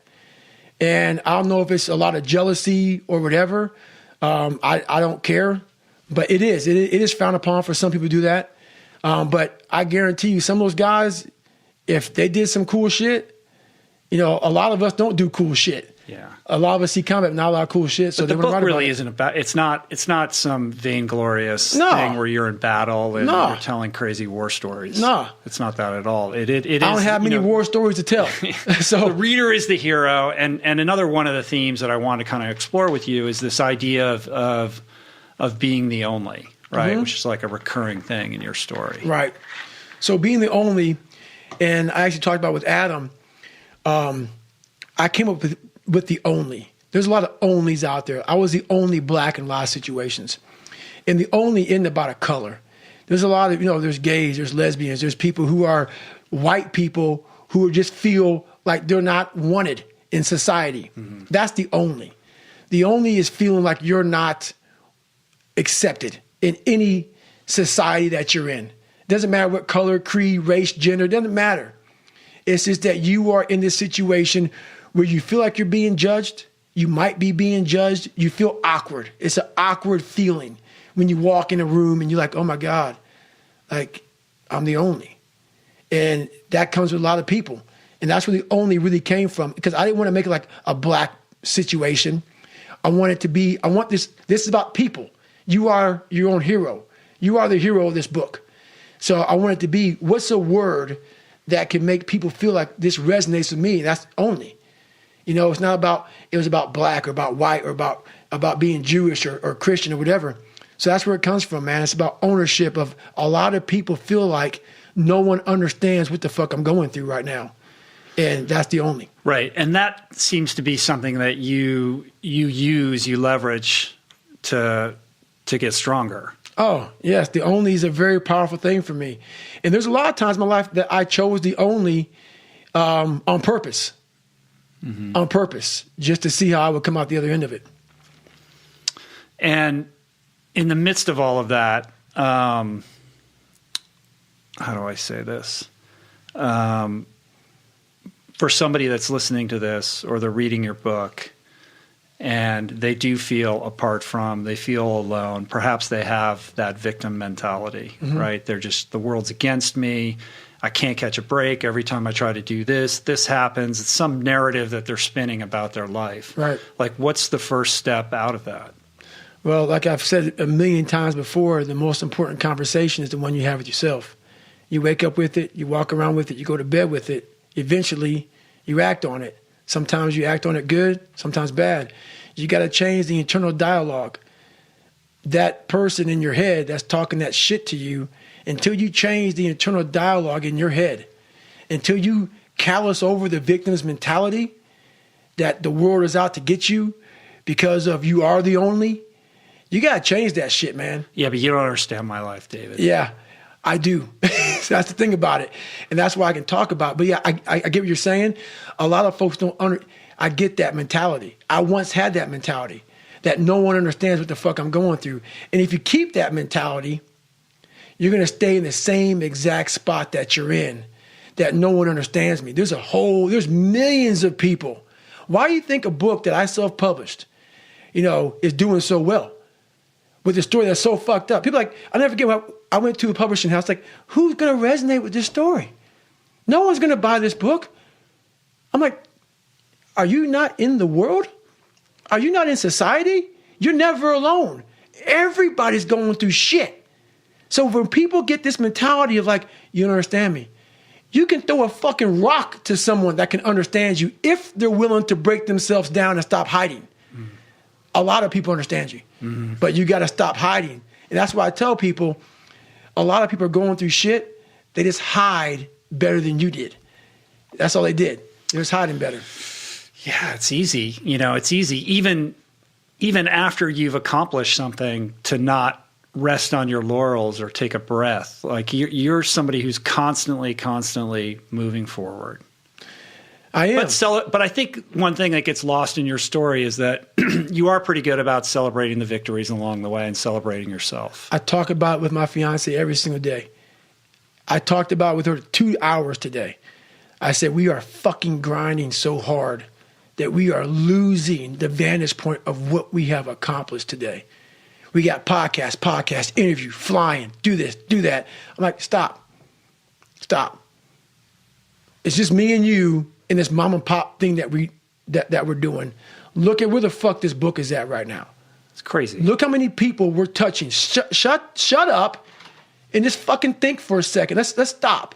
Because all we did was talk about this and this. We got to keep. No, enjoy this for a second. We have to take time and realize what the fuck we've accomplished here. That's an evolution for you, man. Huge. But that's a very different David Goggins than even from a couple of years ago. Huge. Because you have to. What is it all about? I'm going to keep on grinding. That's not what I'm saying. What I'm saying, though, is you have to respect what you've done. Take a second. Not live in it. Not sit around and say, I'm good. Sit back and say, let me look at the vantage point now that I'm at. That's why you reset the vantage point. Get the tactical advantage. If you get the tactical advantage too quick and start fighting, you got to take a second to take observation of where I'm at. What have I done? Am I in the right spot? I'm obviously in the right spot right now. Now we can go back to fighting. Mm-hmm. So that's what we're doing right now. And how did you arrive at that epiphany? Because I would imagine there's a different version of you that wouldn't allow yourself to be that indulgent. It's called you find peace. I never found peace until I got real sick. And you find peace by clarity. And there's no clarity when there's noise. When there's always a schedule in front of you to keep grinding at it. So my schedule's always there. I'm still alive. And while I'm still alive, I'm going to grind until I'm dead. But in that grinding schedule, you have to have a point in there where it's okay, at 12 o'clock, reset the tactical advantage and look and see where you're at. At this new vantage point, stop for a second and survey the field. Because what I was doing was I had this big, long schedule.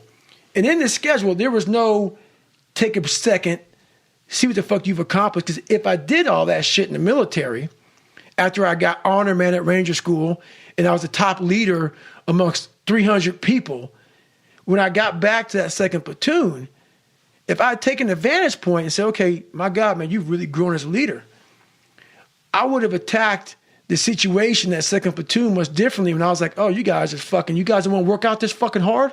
You ain't hard like this? I would have taken a step back and said, okay, hang on a second, man. You learned a lot. That's the tactical advantage. You got to take the advantage point and take a second to breathe and say, you learned a lot. But when you learn a lot, if you just go back into the fight, you never apply what you learn. You just get that certificate of graduation and go. Get it, remember what you learned, and use it. And that's about taking that 1 second out, get on top of that mountaintop, looking down and say, okay, how would I have handled this years ago? Wow, I would have really fucked that up. This time, let's not fuck it up again. Right. So that occurred not during the heart surgeries, but afterwards when your body was broken and you got into the stretching. Broken. Yeah. It was it's like when you go and somebody gives you a knot and they tie a lot versus tying a knot, they tie a lot. And they say, hey, can you undo this? That was the inside of my body. Mm-hmm. But it forced you to stop. It made me stop, yeah. Yeah. I could no longer go. Because otherwise you wouldn't have stopped. I would never realize what I realized now. No. Yeah. I've been gone, so it's man. this blessing, right? Yeah. Like, hey, man, we got to bench you because you need to reflect. The body will do that. The body will do that. The body will say, hey, man, you've done a good job. Now we're fucking done. Mm-hmm. And my body said, you're done. Right. So you have the heart surgeries. You make this return to ultras. I mean, dude, we've been talking for like an hour and a half. We haven't even talked about any of the ultra stuff. But, we talked about that last time, man. You go out, you're crushing it in all these races. Then you have the heart situation. You have 2 heart surgeries. Then you're back at it again. And then you hit this wall. Like you described this classic overtraining situation where you got back at it and you were training super duper hard. And then you showed up and you were just flat, right? Yeah. I started gaining weight overnight. My thyroid, my endocrine system started shutting Adrenals, down. Yeah. Fucking just shutting down left and right, I'm man. surprised it took that long for you to have a severe overtraining episode. And yeah, it was severe. And it was probably overtraining mixed in with a lot of other shit. The body was whacked. It was whacked, man. And it just said, you're done. Go ahead, hang up your shoes, lay in the bed. It's time to die. And how long did that go on for? It went on about 5 years. 5 years? Yeah. So wait, what period of time was this? So you're looking at, it was Badwater. So it was before Badwater, 2013 is when it started. I actually walked 100 miles of that race to finish it. That was when I was crewing Dean that year. Yep. And you were right on our heels like most of the day. And if I walked that whole thing. If I was on Dean's heels, he was walking a lot himself. There was a lot of walking. So it was not a good year for him either. I walked that almost whole race. I was cramping up so bad. It looked like an alien was in my quads. They were just doing this weird thing. I was hydrating salt. I was like, what the hell's going on? My body started shutting down then. And then I had like a period of time where I was like, my God, feeling my best. And I crushed this race called Frozen Otter. And I was like, my God, man, I'm back. No, I wasn't. It was just my body saying, we got one more in us, man, before we give it up. Mm-hmm. So 2013 is when it really started hitting hard, man. And it went on from there. Of all the things that you had to process, that was probably one of the hardest, being told you have to stop. It was one of my hardest, but I have to be honest with you. It was the most eye-opening, refreshing time of my entire life. It was like it really made me reset. And it like what it said to me was, all right, man, we still got to find 100%. Mm-hmm. You can't run. You can't work out. So that's why I went to school. And I became a medic. Stuff like that. I started doing all. I literally reset. So I'm always in constant pursuit of my 100%. Whatever that is. If I can't run anymore, I want to see what else I can do. So I was real proud of how I handled that. When my whole life got stripped from me, and I was at like 20 years in the military, and my life was getting stripped, man. And I couldn't run, I couldn't work out, I couldn't do shit anymore. And I didn't lose my shit. All that training I'd gone through, mental training I'd gone through, I was able to utilize it to find a lot of peace in myself, a lot of joy, and a lot of self-fulfillment. Mm-hmm. And it was actually not that bad of a time. Yeah. Well, my favorite chapter in the entire book is the final chapter. Oh, it's a sick chapter. Well, yeah. I mean, I was just because one of the things I've always sort of thought about you or been concerned about with you is like, is this guy going to just go to his grave grinding and just angry and resentful and venging, against the world? Or is he going to be able to find peace? Is he going to be able to be content? Is he going to be able to find a way to to, find the joy and the gratitude for these experiences? Or are you just going to be fighting all the way to the end, man? And you found that. Right. Like, I was so happy to read that. Yeah, I found it. But what's great about it is I found it, but I can still tap into it. Yeah. Was there a moment of thinking, like, if I allow myself to experience joy and gratitude, that I'm not going to be able to be as hard, that I'm going to lose that edge that distinguishes me? No, that's not it at all. What it was I never felt that my entire life. You're almost taught that shit. When you're born in a happy home and you're born around happy shit, it kind of comes out. I don't laugh. My dad beat the laughter out of me. When you can't read and write and you're trying to hide out in classes and please don't call on me and shit, and you're fucking all scared and shit, everywhere you go you're nervous and you're panicked and you're stuttering, and your whole life is that shit. There's not joy in that shit. That becomes who you are. No matter how much you change, you're scarred. So people are like, my God, man, you never smile, you never do this. It's my life. It's my life. So you got to teach yourself how to read and write and also fucking smile and say, it's okay. A lot of things aren't like, man, why don't you do this? Like, I don't judge people. That's why I don't judge them. People, man, you don't smile, you look so hard like this. Read my book and don't forget where I came from. It's who you are. You have to undo that shit. And no one came down and trained me on how to be happy, how to find peace, how to do this and that. That's why I'm so glad I found it through suffering. The greater the suffer, the greater the peace I found. But you have to reflect on where you came from the dungeon of hell that I came from. I had to reflect on that shit to find final peace and be able to say, wow, motherfucker, if you die in this bed at 40 years old, I'm the happiest motherfucker in the world because I did it. I pissed people off along the way. Some people don't like me, Merry Christmas, whatever. But you can finally look in the fucking mirror and you can cuss on damn rich roll shit and don't care what they say about you and be happy with it. The non-judgmental part is a lesson that you had to learn the hard way too, right? Big time. Yeah. Big time. I used to hate people not liking me. One of the hardest things in the world for me at a young age was, my God, I just want to fit in. I want to fit in. I want you to like me. So that's a horrible fucking place to be in life because you lose yourself. When you want to fit in with people so badly, normal fucking people, no better than you.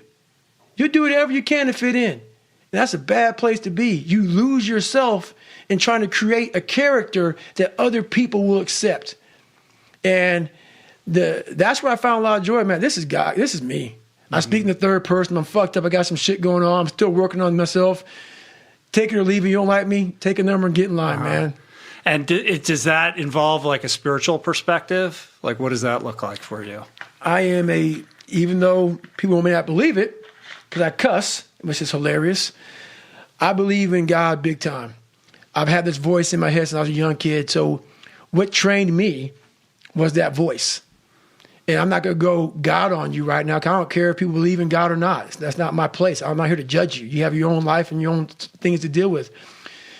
This voice in my head guided me to the spot where I'm at today. And if you don't believe that you're here for a reason, your life will seriously hurt. And I start looking at my life and all the shit I went through as God put me, God, whatever you believe in, put me here to go through this. And now I see all the hundreds of thousands of lives I'm changing by the hell I went through. There's a lot of power in that. So my purpose as I started going through this journey, instead of looking at like, woe is me, God, man, why the fuck, man, why? I started looking at it as, it's the perfect training ground. You knew exactly what you were doing. You knew exactly what the fuck you were doing, obviously. You put me in every situation possible to tell a story that needed to be told. Yeah, looking back, it's like every domino is lined up perfectly to create the person that I'm sitting across from right now. And also, you took advantage, you leveraged all of those opportunities to be that best version of yourself. Mm-hmm. I did. As afraid of that, I mean, it was a very scary road. A guy who was afraid of a lot of things, to then find power in fear, to find power in overcoming fear, and to get to where I'm at today, where there's very few things that I'm really afraid of because I know how to control it. I know how to manage it. I know how to work it to my advantage now. It's something else, man. So I really challenge people to really do a live autopsy on your brain. And the reason why I talk about my childhood so much in this, because I don't want you to put a title on me. Because once you title me as a freak, you now put yourself in a position where you can be very comfortable in saying, it's just not possible for me. Yeah, that's so important because you have done so many crazy things. It's very easy to just say, well, he's a crazy outlier. That's it. That's it. He's that guy. He's that special guy. Nope. And that's the thing that makes me so pissed off in this world, man. The only thing that gets me mad nowadays is that so many people die with untapped potential because they think that someone else is fucking better than them. And they were born, not with the greatest tools. You don't need shit. You need the ability to fucking grind your ass into a fine fucking powder. And when you're in that fine powder, find a way to build that motherfucker back up repeatedly. And it's possible. Yeah. For you, what I love is that you go out on these crazy training excursions and it's just a pair of running shoes and shorts. Alone. That's it, man. You don't have any crazy gear. Nope. Any sponsored bullshit or anything like that. Nope. It's just at its most purest form. I found Always. a lot in that, man. Always. It has to be pure, man. Like, I don't want people, like, the reason I don't post, hey, post what you're doing today. No, man, this is my time. I want you fucking know what I'm doing today. This is my time. This is my growth factor. But man. I think it creates a lot of demand because when you do drop that bomb once a week or whatever I'll is, drop that something video, on you. it's I'll like, let you know holy what's shit. up. I'll look at it and I'll be like, damn, man, that thing's got like 200,000 views. You posted it like an hour ago. Hey, man, I let somebody know what's going on every now and then. It's all about giving back and training. But I'm still learning. I'm not Yoda yet. What do you still need to learn? And what are you still afraid of? Honestly, my biggest fear to this day is, and I say it a lot, and it's going to heaven and being judged by God. And, God has, I believe that God knows everything about you. From the time you're born, when you're going to be born, when you're going to die, when you're going to graduate, buzz, whatever's going to happen to you, he knows all this shit. Some people never do what God knows you're capable of doing because we have choices. My biggest fear in life was to get to heaven and God look at me as I'm being judged. And I was some fat 300-pound guy like I used to be that still sprayed for cockroaches. That's okay. It's what you want to do. I didn't want to do that. And I made $1,000, a month. And I got to heaven and God laid out this chart in front of me. And he said, hey, man, look at this chart. And it had my name on top and all this amazing shit. And I'm like, that's not me, man. He goes, that's who you were supposed to be. My biggest fear in life is that one day if I ever get judged by something, someone, some energy force, that I go up there and I failed the mission. Whatever force up there thought I was supposed to be some badass and I went up there underachieved. I want that force up there that knows everything to be writing as I'm living and saying, I had no fucking idea he even had this in him. Mm. So I want to just be the best I fucking can. And a lot of people say that. I truly mean that. And what is it that you have to learn? I still have to learn me. I still feel there's times where as a human being, I'm a human. And you still fall back in these ruts of life where you think that you had a permanent fix because I'd done all that. Nothing's a permanent fix, man. That's why I grind every day because nothing is permanent. Are you training for anything right now? I'm signed up for the Hurt 100. Oh, you are? I actually got in it. And my schedule is so fucking packed, but I'm hoping I have literally a one day, I can go out there, run the race and fly back. So when is that? When is the race? It is, I think, the 17th or 18th or 19th. It's in that. It's that weekend right in there. That's a rare return to a race. I mean, other than Badwater, I've done that race 3 times already. Yeah.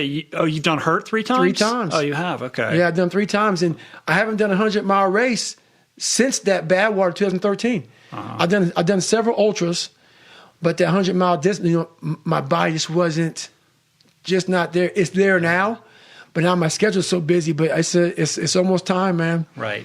But I feel like Badwater's your shit. It That's is. the one that stands out amongst everything as the thing you're always trying to master. And what's funny about that, I'm just now getting to the point now where I'm going to be real dangerous next time I go out there. Well, listen, man, you're 43 now, right? 43.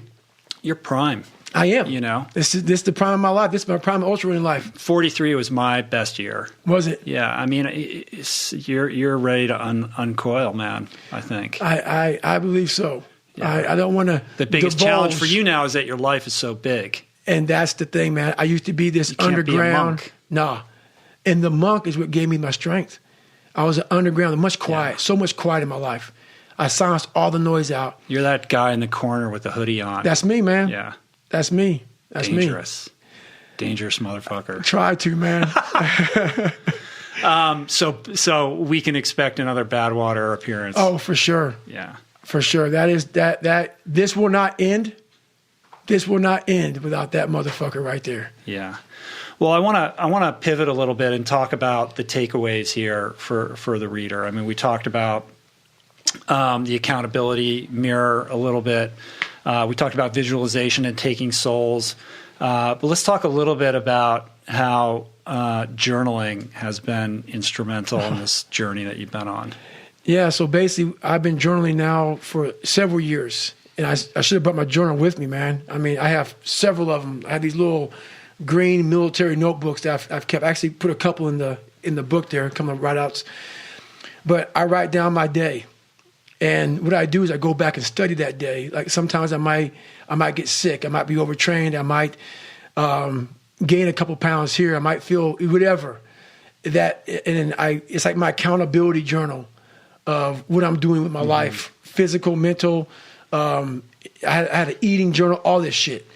And it helps me go back to, once again, study. I'm a lab rat. And I study myself. And I'm like, when I'm feeling fucked up, I go, okay, what did I do last week? And usually I can find out where I messed up last week. You know, how much I'm traveling, how much I'm sleeping, how much I'm doing all this stuff. And through journaling, man, you can really figure out so much about where you're messing up in life and what you need to fix about yourself. Taking constant inventory.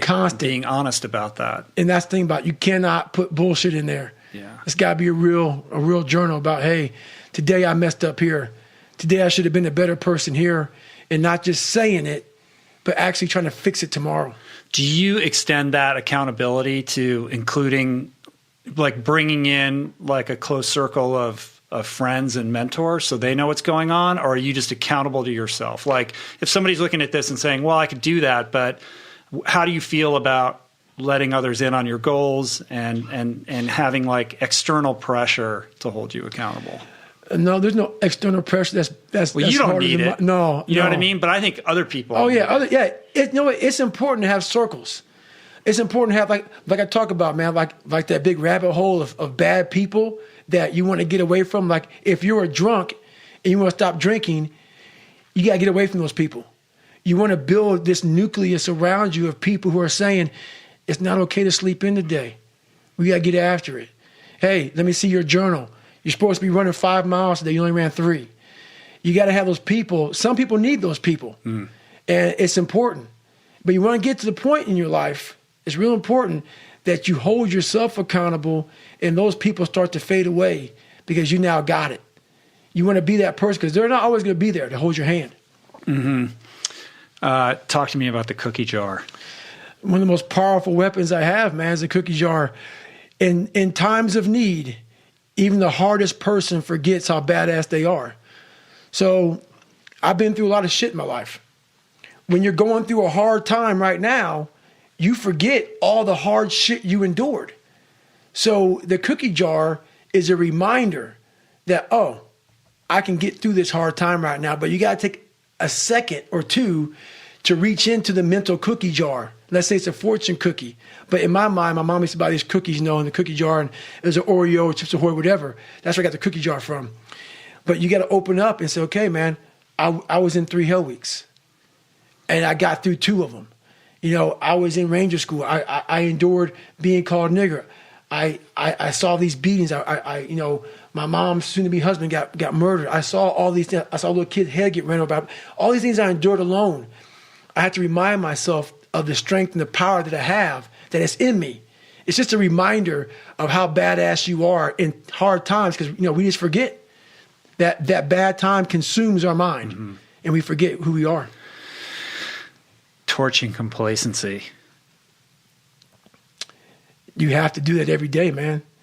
A lot of us are you become complacent. You become very civilized in life. The worst thing that can happen to a person is you become civilized.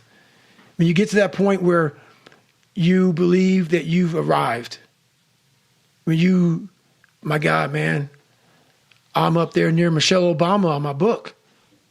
I've done it, man. Mm-hmm. I'm good. You can coast. I'm good. You don't man. have to do her. I ain't got to do her. You played your man card. The fuck I'm doing? I don't have to be a wildland firefighter, man. I retired from the military. I ain't got to go out there and dig fire line for 3 miles. I'm 43, man. I've done it. You should just be flying first class everywhere and doing speeches and getting paid crazy cash. And laying in a hotel, kicking it, man. And that's exactly when it's over. That mindset right there, to me, is death. I'm not saying you can go as hard as you did when you were 20 or now at 43, but there's a new bar that you must always set in your life. And once you become complacent and you become civilized, you've arrived, you're no good for anybody. Man. And how do you keep that bar high when most challenges now, I would imagine, seem trivial compared to what you've endured? They are. I go back to the sewer, and the sewer is that $7 a month place I once lived in as a young kid. So even though... Mentally, and I always talk about it. I talk about I'm always paying rent in that $7 a month place where I grew up, in that nasty little place I grew up in. I remember it. I remember like it was yesterday, and I'm glad I do. I never want to forget the dungeon of where I come from. Even though it's real spooky and it's scary and there's no lights on in there and there's cobwebs and some creepy motherfuckers in there, some demons, all those motherfuckers in there made me Goggins, made me who I am today. That's where the strength came from. You got to go back to the beginning, to the fundamentals of life, to the very fundamentals of where it all, like playing basketball. You got to go back to the fundamentals. You can't always just stay up here. You got to go back to scratch. And that's how you get better. The challenge becomes staying in tune with that. That's right. You know what I mean? Because life's getting better and easier for you and bigger, and there's more demands on your time, and like people are throwing really cool, fun shit at you. I'm always going to ask my fiance, my conversation on a weekly basis is I cannot get away from who the fuck I am. Who I am is who I'm proud of. I'm very proud of the hardworking, calloused hands, calloused mind, human being that I literally made this person with a lot of help from above, a lot of guidance from saying you're going to go left when you should go right, that horrible voice that wouldn't let me get away from myself and hide forever. I listened to it. And the only way you can set the example is you have to always be willing to work. I don't follow people who talk about what they used to do in life. I don't give a fuck what you used to do. I don't care that, you used to be the best mother. I don't care. What are you doing today? You may not be that person now, but what are you still doing to try to excel in life? And a lot of people now are talking. I hear so much talk. I don't hear a lot of work. I hear a lot of people telling you what you should be doing, how you should be doing it, how you should be fucking living. And I look at them and you're fat, you're out of shape, you look like shit, but you're telling a motherfucker how to live. No, man, I want to listen to you. There's so many people speaking this shit, and that's what bothered me a lot in the military. There's a lot of people talking shit. I don't see the real suffering behind it, behind what you're saying.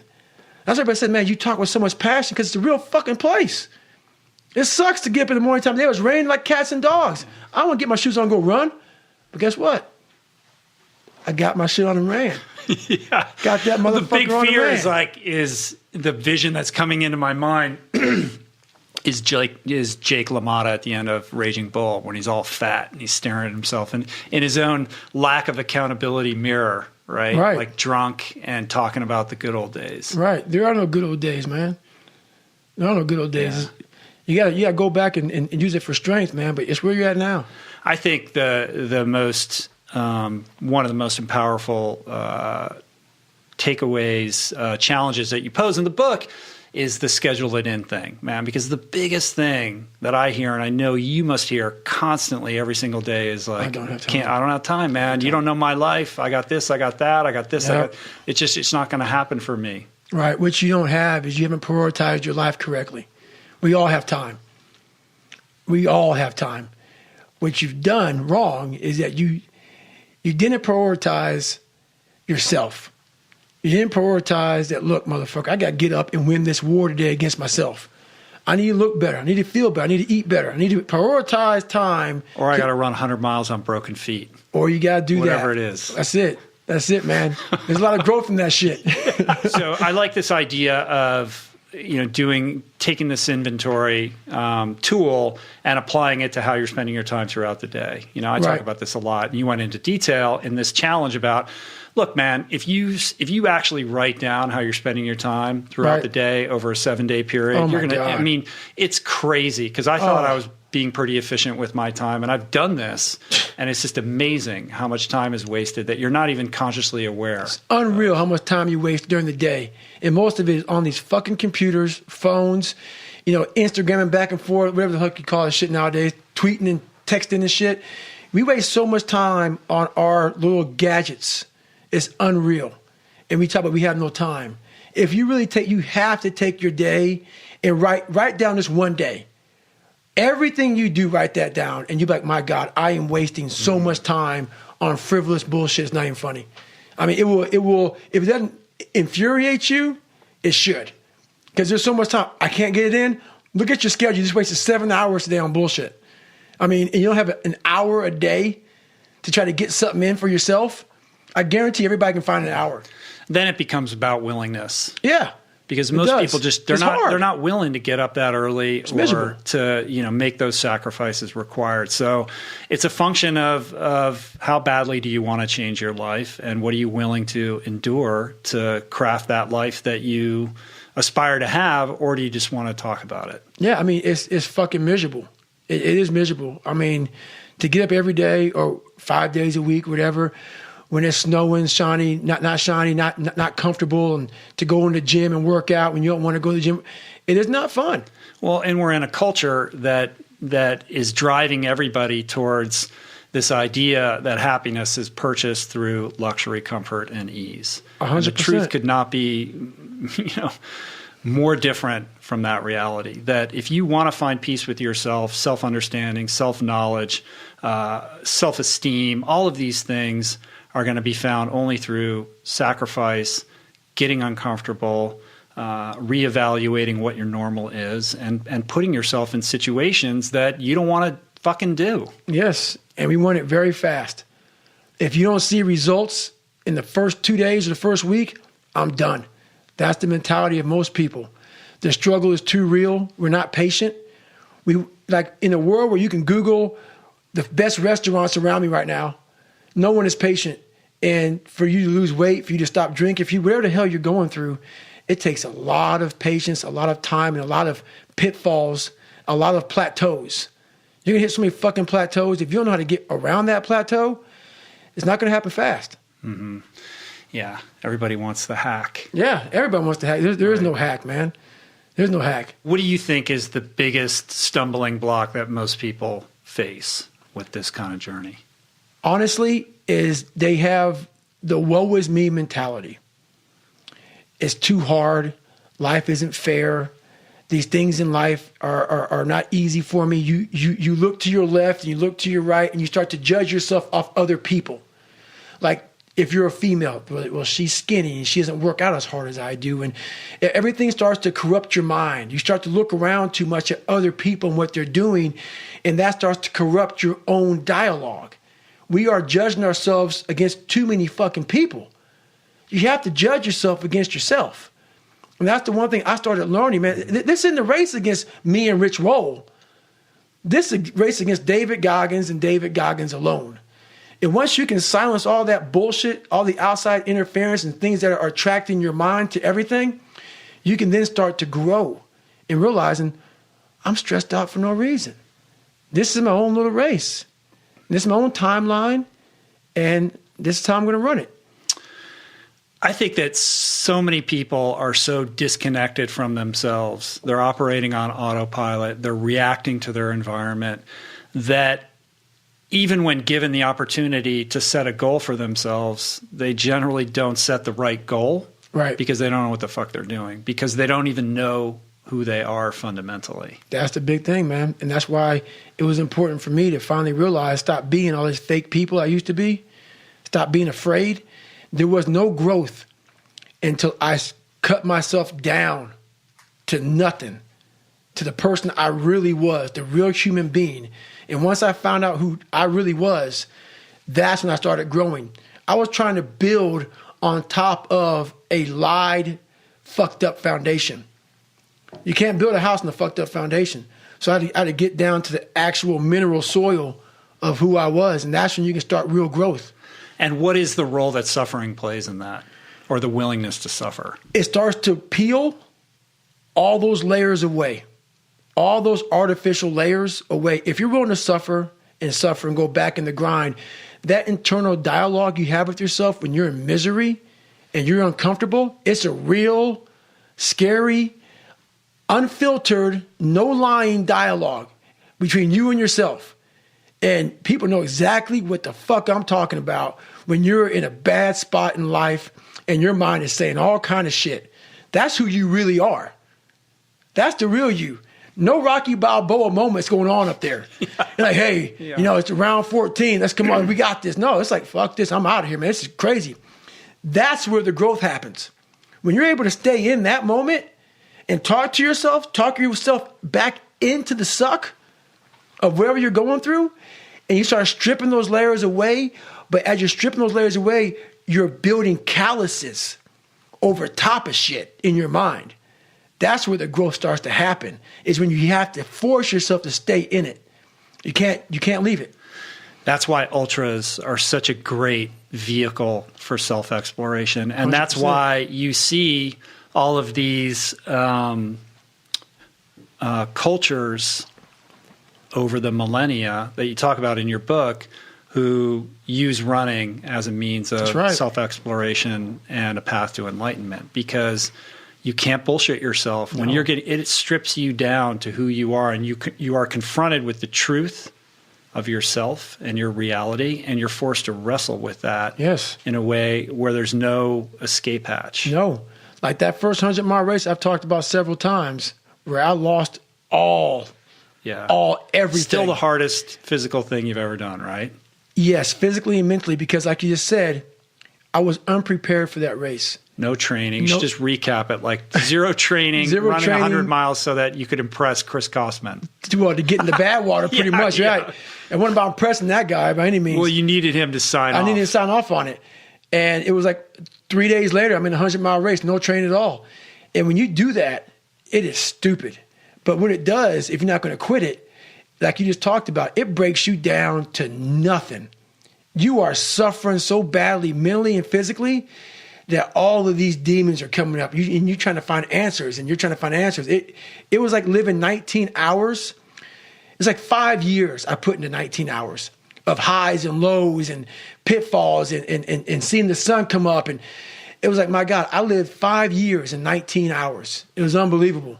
It was unbelievable. So do you find yourself chasing that now with every ultra challenge? No, because once you realize what you get from ultra, what you get from life, I can apply that now just by sitting here with you. Those tools now, I don't need to go out, even though I still do it, and go out and hammer. The hammering part is like, it's like a purging of the soul. And you go out there and hammer out there. Yeah, you got to do that every once in a while. You got to hammer, man. You got to get after it. But now I figured out so many different ways and so many different tools through all of the journeys I've been through just growing up, man. Just being mature, just being really mature and not holding on to hate. Really just letting all that shit go, man, and starting from scratch and let's go forward. How do you let it go? I don't think enough about people that have wronged me, or situations that have wronged me, because once you've come to a place where you are really happy with who you are in life, no one fucks with you anymore. Even though they're fucking with you, it doesn't fuck with you. It doesn't fuck with you. You know, like all these, I used to be so hurt by everything in the military, and if someone did something or said something, like, man, I have overcome so much shit. There's not, I'm just in a really good headspace right now. My headspace, I own it. A lot of people own other people's headspace. I own my own shit now. What do you mean own other? Like they're just all caught up in what other people think about them and running all these narratives in their mind. That's right. About... They're more caught up in what other people think about them than how you feel about your own personal self. So a lot of people have their brain and their mind on rent to a whole bunch of motherfuckers in the world. Yeah. I am paying rent on my own shit.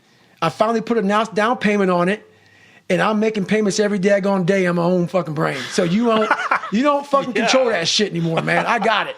So walk me through a day in the life. What's it look like right now? Well, I mean, it's got to be crazy. Right now, I leave here and I fly out to Oregon. And I'll be in Oregon with Cameron Haynes. We'll be getting after it for a few days. A lot more podcasts, a lot more interviews. But every day, every morning I get up, I still get my run in every morning.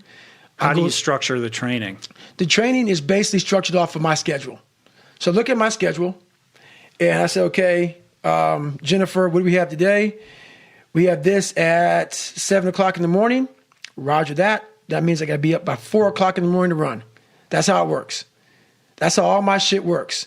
So she lays out the schedule of events. 2 hours. You just set it 2 hours earlier or whatever. She says it could take an hour to get to Rich Rolls. Let's say we were at 7 o'clock today in the morning.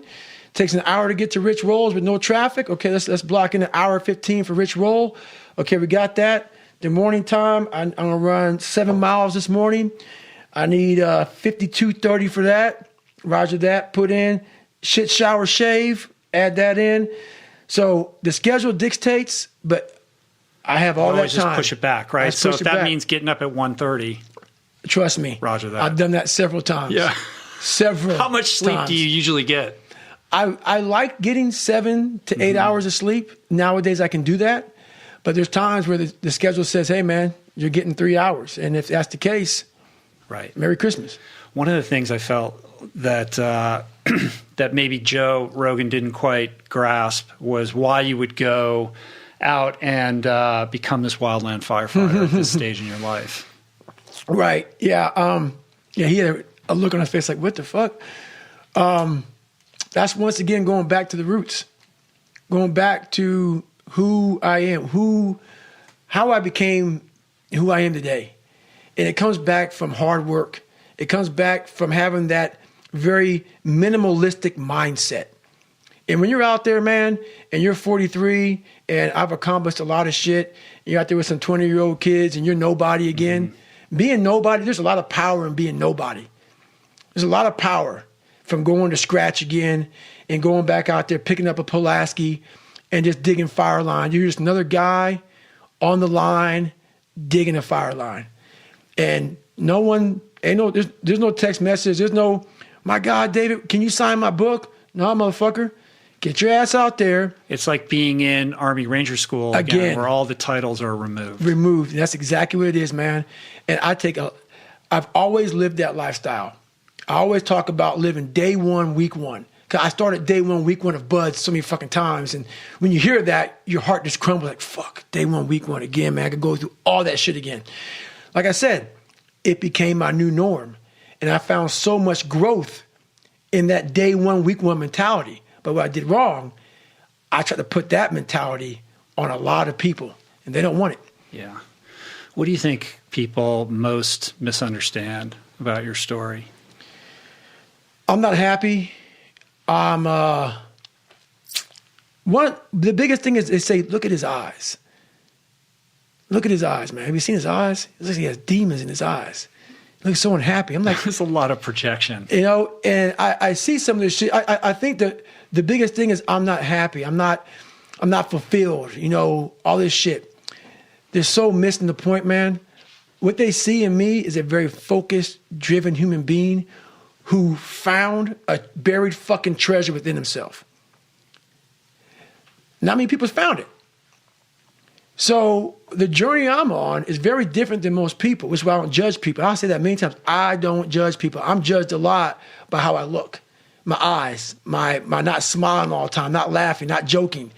And that's I'm a funny motherfucker. Big time. But guess what? Right now, it's easy to be happy. It's easy to smile. Those are the good times. The good times. Those times don't need to be trained. You know, I had to train myself for good times. Those times, for most people, don't need to be trained. What I'm trying to give you all is the misery of sometimes we go through in life. Those are the times we don't want to fucking talk about. We want to skip forward to peace. Let's just fucking fuck all this. Let's skip all this pain and suffering and misery of real life. Let's cover it over, nice big blanket, and let's find peace. No. Sorry. It's not possible. Got to go into that fucking hellhole of life that you have that fucked you up and fix it. And that's what I'm here to do. You got to go to war with yourself before there's peace. That's what I say in the book. That's what you say in the book. You must go to war with yourself before you find peace. So I'm trying to give you tools on how to do that. And I'm not considering smile and be happy about it. It's a hard journey. It's a real journey. It's a journey that's going to take you way outside of being comfortable. You'd be very, very uncomfortable doing it. It's what we're here to do. Very, you know what I mean? A lot of people don't see that. I love that story that you tell about, showing up at the pearly gates and wanting to be evaluated based upon your potential. That's you know right. What I mean? I believe we're here to grow and progress and evolve. And if you're not committed to that journey, then I think you're missing the beauty of life. And that doesn't mean it's easy, because it fucking ain't. No. It is the warrior's path, truly. 100%. But if you don't acclimate to challenging yourself and facing obstacles and becoming better on a consistent daily basis, then what the fuck are you doing? 100%. And sometimes you have to put the obstacle in front of you. That's why I went to be a wildland Right, so now life's good and easy, so you have to create these obstacles. That's because the thing about it. I have no obstacles anymore, man. Life is good. So I'm going to go up to Montana or Wyoming or wherever the fuck you go to go. I go to Montana and said, here's my obstacle. So once your life gets easy and everything is great, it's time to go online and Google some obstacles to put right the fuck in front of you. And when you look back on your childhood and you think about your dad, do you find peace with that? Do you find gratitude? 100%, man. For me to start this journey that I had to go back to where it started from. And I came from that man. That man is a part of me. I had to accept that. Had to accept that a lot of my insecurities, why that man beat me, why that man beat my mom, why that man got in my head, and everybody said he had a fucked up life. I had to study him. And I had to realize, I had to find peace with all that. I had to realize that what he did, it wasn't like he hated me. Mm-hmm. He hated himself. And so once you start to grow up, and like I say, take the different vantage point, I had to forgive that man. Even though I didn't say sorry, he never said sorry. We had our last conversation at 22 years old, and he died about 4 or 5 years ago. That was the last time I talked to him at 22 years old. But he was able to see you become successful from a distance. I think it hurt him. Because he saw me become a man that he was very proud of, and he didn't have much to do with it. But once again, I didn't hate him for that. But he was the fuel beneath it all. He was a lot of the fuel, man. But but I will say this: anger was never my fuel. A lot of people think that. See, I would think that would be maybe a big misconception about you. It is. It's easy to look at you, and that guy is lit up on anger and resentment and rage. Even back in the day. So I gotta say, I've never said this before. I was actually telling my fiance this the other day. People think anger was my fucking fuel. Anger can be a fuel. Anger got me to look into things to become better. I want to show him. But I tell you one thing, when you're suffering and you're fucking at the wit's end and you want to fucking quit, that anger is gone, brother. Well, it's also not a sustainable fuel source. Your mind is thinking about, let's get the fuck out of here. So I realized this anger ain't shit. I didn't think about my dad beat me up. I didn't think about kids calling me nigga. I didn't think about any of that shit. I thought about, man, this fucking water is cold as balls, man. I get the fuck out of here. So I realized anger was no fuel for me. It may have got me to say, I'm going to be somebody. Anger got me caught up in some serious ego trips, man. Yeah. And on the subject of sustainable fuel sources, motivation's not your favorite. Motivation is just Goggins, he's so motivational. I'm so motivated. I'm so inspired. No, man. Motivation is just kindling, man. Yeah. It's just kindling. Like, all these fires that happen out here in California, man. So it's so tragic what happened out here. But those fires start by a little motivation. And this is what I'm looking at, man. It's like a little spark starts these big fires. It was so crazy. And that's why I look at motivation. Motivation is just a spark. But those little sparks, if somebody comes by real quick with some water, that fire's down. It's out. But if you come by and that little fire, no one touches it, and that little fire, which is motivation, which is kindling, and that kindling grows off to, like, they call it 1 hour fuels, 2 hour fuels, 10 hour fuels, 10,000 hour fuels. You want that thing to boil over and catch a nice big log. It's going to burn a long time. Then that big log starts catching everything on fire. This is your soul. So motivation a lot of times can be fucking just put some water on it, puts it out. That motivation needs to turn into drive, passion, obsession to what you want to become. And once you become obsession or driven, it's a fucking inferno. So now you got to call in tons of firefighters and call in for help for here, calling for help from there. And they're not putting that shit out. Only thing that can take that thing out, it's got to burn itself out. But obsession is self-generated. You can't will another person to become obsessed. Not at all. That has to, be something that is cultivated deep inside yourself. Deep and most people never experience what it's like to be obsessed. And I think we put a negative label. Label on obsession. Oh, hell yeah. He's obsessed. No, to me, it's a daggone. It's a compliment. It's a compliment, man. To be. And a lot of times it can fuck you up. It can ruin your life. You can be obsessed, but I'll tell you one thing. If you want to be great, you want to be the baddest motherfucker ever at what you do, you could be misunderstood by everybody because you're going to be so fucking obsessed and so driven to get there. That's what it takes. That's the truth. It takes every second of your fucking life. Anybody says balance?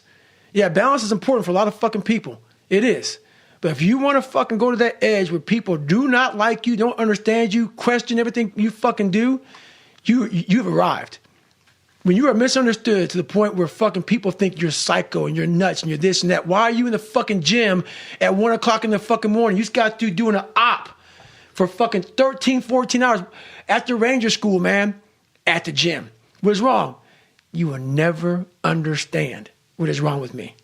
And that's why I'm so fucking glad you don't, because I'm in the right fucking spot. When people don't understand you anymore, you're in that spot of obsession and drive where people are like, what the fuck is wrong with this guy? I don't want to talk to you, man, because you're not going to get it. You're not going to get it. Boom. Don't want you to get it. Yeah. Don't want you to get it. Yeah, it's powerful, man.